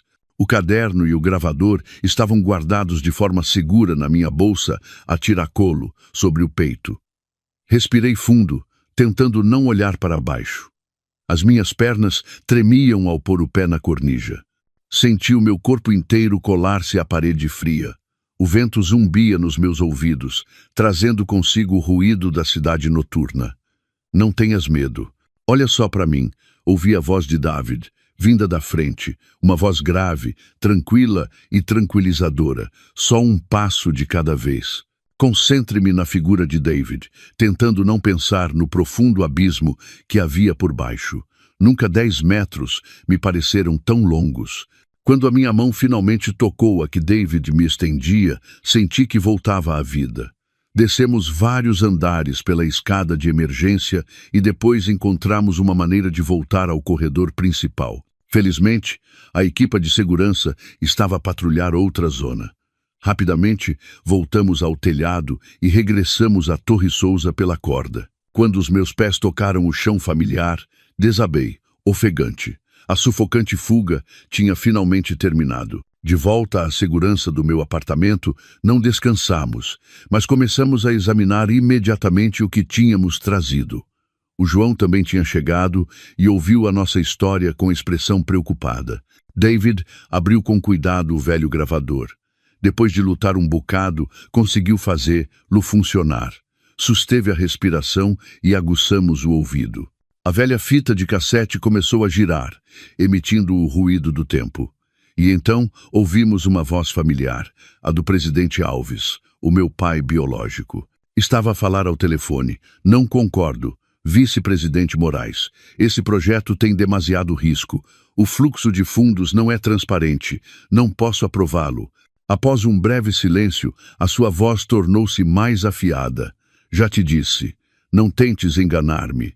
Sei o que andas a fazer nas minhas costas. Se não parares, revelarei tudo ao mundo. A chamada terminou e o meu coração batia com força. Esta era a prova do conflito entre o meu pai e o senhor Moraes. Mas a gravação seguinte deixou-nos realmente atônitos. Desta vez era a voz do senhor Moraes. Estava a falar com alguém. O velho descobriu tudo. Não podemos deixá-lo vivo. Um acidente de viação. Sim, tem de parecer um acidente. A família dele. Trata de todos, que não sobre nenhum. E então, a Alves será nossa. Uma confissão gravada há 25 anos. Uma confissão inegável. Ao mesmo tempo, abri o caderno de capa de couro preto. Dentro, não havia apenas registros das transações comerciais da joalharia Alves, mas também breves diários do meu pai. Ele escreveu sobre a sua preocupação ao descobrir a conspiração do senhor Moraes, a sua inquietação por se sentir vigiado e o seu amor infinito pela sua esposa e pelos seus 2 filhos pequenos. E na última página, havia uma linha escrita apressadamente com uma tinta especial, uma tinta visível, apenas sob luz ultravioleta, um costume prudente dos profissionais das finanças, que eu e o João conhecíamos. Rapidamente apagamos as luzes e o David apontou uma pequena lanterna ultravioleta que levava sempre consigo para o papel. A escrita apareceu. Todas as provas originais, contratos, extratos de contas, estão no cofre do Banco Suíço, número XYZ. A chave confiei a Carmo. Se algo me acontecer, confia nela. A Carmo saberá o que fazer. Tudo ficou claro.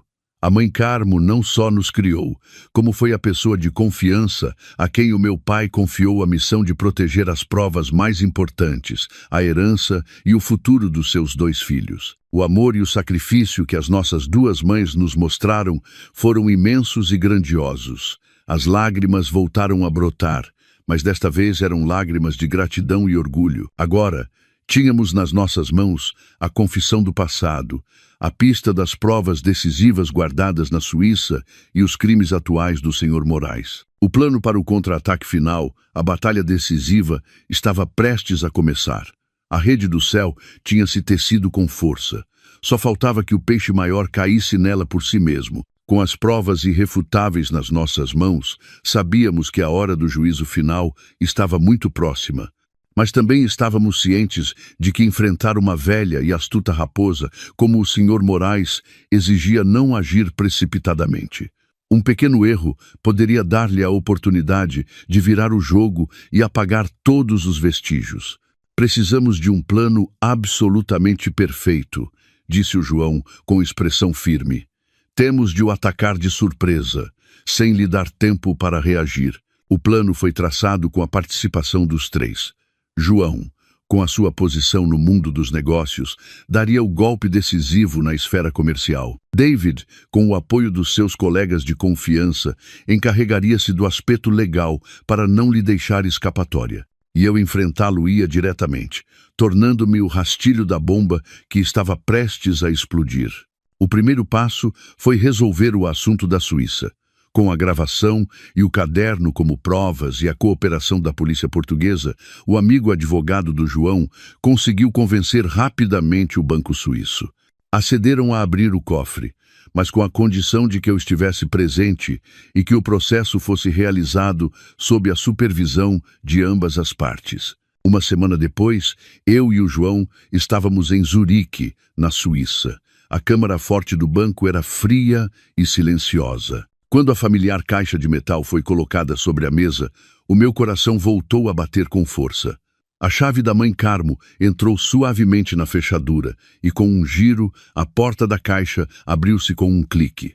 Dentro não havia dinheiro nem joias, mas um grosso maço de documentos cuidadosamente embrulhados em plástico. Eram todos os originais dos contratos fantasma, os extratos bancários que registravam os fluxos de dinheiro ilícitos e todos os acordos secretos que o Sr. Moraes tinha usado para se apoderar da joalharia Alves. Cada documento levava a sua assinatura manuscrita. Esta era a arma definitiva, a espada final que poderia pôr fim à carreira daquele demônio. Com a presença do advogado, fizemos cópias de todo o material e enviámo-las imediatamente ao David. Tudo estava pronto. No nosso regresso a Portugal, o ambiente era tenso. O Sr. Moraes, após a tentativa falhada de intrusão na Torre Dourada, parecia ter farejado o perigo. Começou a mostrar um comportamento defensivo. O número dos seus guarda-costas duplicou e todas as suas reuniões eram estritamente controladas. Ele está a tentar apagar os vestígios e desviar os seus bens, informou David numa reunião de urgência. Temos de agir antes que seja tarde demais. O dia D foi marcado. Era o dia da Assembleia Geral de Acionistas do Império Dourado, um grande evento que reunia toda a direção, os principais acionistas e os meios de comunicação social. Seria o palco perfeito para pormos fim a esta peça. Naquela manhã, escolhi um vestido vermelho escuro, uma cor que simboliza o poder e a determinação. João vestia o seu habitual fato elegante, mas nos seus olhos havia uma determinação invulgarmente férrea. Comparecemos não como concorrentes, mas como convidados de honra, um movimento surpreendente que o João tinha preparado de antemão através de alguns acionistas favoráveis ao Grupo Sousa. O salão de atos do Centro de Congressos de Lisboa estava lotado. O Sr. Moraes estava sentado na presidência do palco, mantendo ainda uma expressão de confiança e autoridade.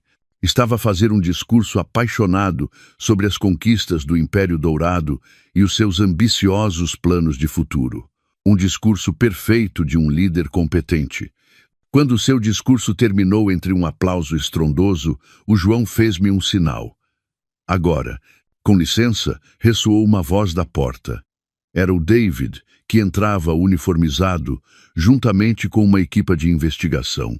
Senhor Ricardo Moraes, presidente do Império Dourado, estamos aqui para executar um mandado de detenção e busca de emergência relacionado com acusações de homicídio organizado e apropriação indevida de bens. Todo o salão ficou atônito e todas as câmaras se viraram instantaneamente para o palco. O senhor Moraes levantou-se de um salto, o rosto alterado, mas tentou manter a compostura. O que estão a dizer? Deve haver um erro. Sou um empresário honesto. Não há erro nenhum, senhor Moraes. Ergui a voz enquanto caminhava desde o público. Todos os olhares se voltaram de novo para mim. Ou quer que eu lhe recorde o acidente de viação que ocorreu na Serra da Estrela há 25 anos. Ao ouvir isto, a compostura do seu rosto desmoronou-se por completo. Olhou para mim e nos seus olhos havia ódio e espanto. João também se levantou e subiu ao palco. Trazia um maço de documentos na mão, e também o que fez ao meu pai. Chegou a hora de pagar por todos os seus crimes. João fez um sinal à equipa técnica, e no ecrã gigante atrás do Sr. Moraes, em vez de gráficos de crescimento, apareceram imagens de documentos, contratos e extratos bancários. Ao mesmo tempo, a gravação da própria voz do Sr. Moraes, ordenando a eliminação de toda a família do presidente Alves, ressoou por todo o salão. Desliguem! Desliguem isso agora! Rugiu o Sr. Moraes como uma besta ferida, correndo enlouquecido em direção ao painel de controlo. Mas já era tarde demais. Todas as provas tinham sido reveladas diante de centenas de pessoas, diante das câmaras de todo o país. David e os seus colegas aproximaram-se rapidamente e puseram-lhe as algemas. Ricardo Moraes, fica detido. O Império Dourado, construído sobre o sangue e as lágrimas de outros, desmoronou-se num instante. De pé no palco, vi como levavam o inimigo de duas famílias. Não senti júbilo, mas um estranho e leve alívio. Finalmente, a justiça tinha sido feita. Mãe, pai, estão a ver? Conseguimos. No meio de tudo, uma mulher saiu correndo da multidão e ajoelhou-se aos meus pés, chorando desconsoladamente. Era a esposa do Sr. Moraes. Menina Isabel, por favor, perdoe o meu marido. Ele só tinha demasiada ambição. Olhei para a pobre mulher à minha frente e depois olhei pela janela. O céu continuava azul, o sol continuava quente e a vida continuaria. Mas há erros que nunca podem ser perdoados. O caso do colapso do Império Dourado causou uma grande comoção, não só no mundo empresarial, mas em toda a sociedade. Os crimes ocultos, durante 25 anos, finalmente vieram à luz. Os meios de comunicação social informaram e analisaram, dia após dia, a crueldade e a astúcia do Sr. Moraes. Ele passou de um empresário de sucesso, um exemplo de superação, para a encarnação do mal num instante. Com provas irrefutáveis, o Sr. Moraes foi condenado à pena máxima pelos seus crimes. Os seus cúmplices, os subordinados que o tinham ajudado durante anos, também foram levados à justiça e receberam o castigo que mereciam. Depois do julgamento, as nossas vidas voltaram gradualmente à normalidade. O Grupo Souza, após eliminar um concorrente desleal, experimentou um desenvolvimento espetacular, tornando-se uma empresa não só economicamente sólida, mas também respeitada pela sua ética empresarial. João, depois de vingar o seu pai, pareceu ter se livrado de um enorme peso de cima. Tornou-se mais alegre e aberto, e passou mais tempo com a sua pequena família. Quanto ao grupo de Joalharia Alves, como únicos herdeiros legítimos, eu e o João decidimos não ficar com ele. Estava manchado com demasiado sangue e lágrimas. Decidimos vender todos os ativos do grupo, e uma parte foi usada para compensar as vítimas e as suas famílias que tinham sido prejudicadas pelas práticas ilegais do Sr. Moraes. O resto foi destinado a criar uma fundação de caridade chamada Fundação Adriana Carmo, uma fundação para ajudar órfãos e mulheres em situações difíceis. Era a melhor maneira de honrar e agradecer as nossas duas grandes mães. Um ano depois de o grande caso ser encerrado, recebi uma carta, não um e-mail, mas uma carta escrita à mão, de um endereço em França. A caligrafia era muito mais fraca, mas reconhecia instantaneamente. Era a caligrafia da mãe Adriana.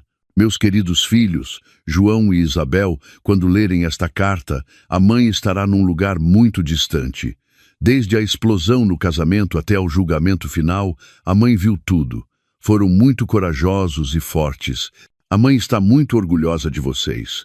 Sei que talvez nunca perdoem a mãe que vos abandonou durante décadas, mas, na verdade, não tive outra opção. A morte de outrora foi a única maneira de vos proteger das garras daquele demônio. Tive de viver com o tormento, a saudade e a culpa, mas saber que cresciam seguros sob o amor da minha irmã Carmo fez com que todo o meu sacrifício valesse a pena. Agora que o malvado pagou pelos seus crimes, o pesado fardo do meu coração pode finalmente ser libertado. Creio que agora posso partir em paz e reunir-me com o vosso Pai. Sejam felizes, meus filhos. Vivam uma vida realmente significativa em nome da vossa mãe e do vosso pai. Amo-vos muito. Mãe Adriana. Juntamente com a carta, estava anexada a certidão de óbito da minha mãe. Tinha falecido poucos dias depois de terminar o julgamento do senhor Moraes. Eu e o João abraçamo-nos e choramos. Eram lágrimas de tristeza, mas também de compreensão e paz. Finalmente, podíamos chamá-la de mãe com o coração em paz. A minha vida, depois de tantas tempestades, finalmente encontrou um porto tranquilo. Eu e o David decidimos celebrar um pequeno e caloroso casamento no Algarve, onde o nosso amor começou. No dia do casamento, em vez de um luxuoso vestido de noiva, escolhi um elegante vestido de seda de um suave tom de rosa, simples e puro. Na minha mão, em vez de um ramo, segurava firmemente a mão do David, o homem que me tinha acompanhado nos momentos mais difíceis. João olhava para mim com um sorriso feliz. Os seus olhos brilhavam de alegria. Clara, com um precioso vestido de princesa, espalhava pétalas de rosa pelo caminho que percorríamos. No meio daquele ambiente caloroso, tivemos um convidado especial. Era o Sr. Paulo, o antigo motorista. Trouxe-nos, como pequeno presente, uma velha foto dos meus pais biológicos numa simples moldura de madeira. Menina, desejo-lhe toda a felicidade, disse ele com voz trêmula. Aceitei o presente com o coração cheio de emoção. O passado tinha terminado, mas as boas memórias e os bons sentimentos perdurariam para sempre. Naquela tarde, enquanto o sol se punha sobre o mar algarvio, eu e o David ficamos de pé, um ao lado do outro, a contemplar o horizonte distante.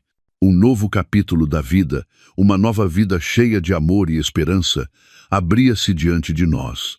Sabia que, a partir de agora, nenhuma tempestade poderia derrubar-me, porque ao meu lado haverá sempre pessoas que me amam incondicionalmente. E acredito que, em algum lugar no alto, os meus 3 pais e mães estarão a observar-nos e a abençoar-nos com um sorriso.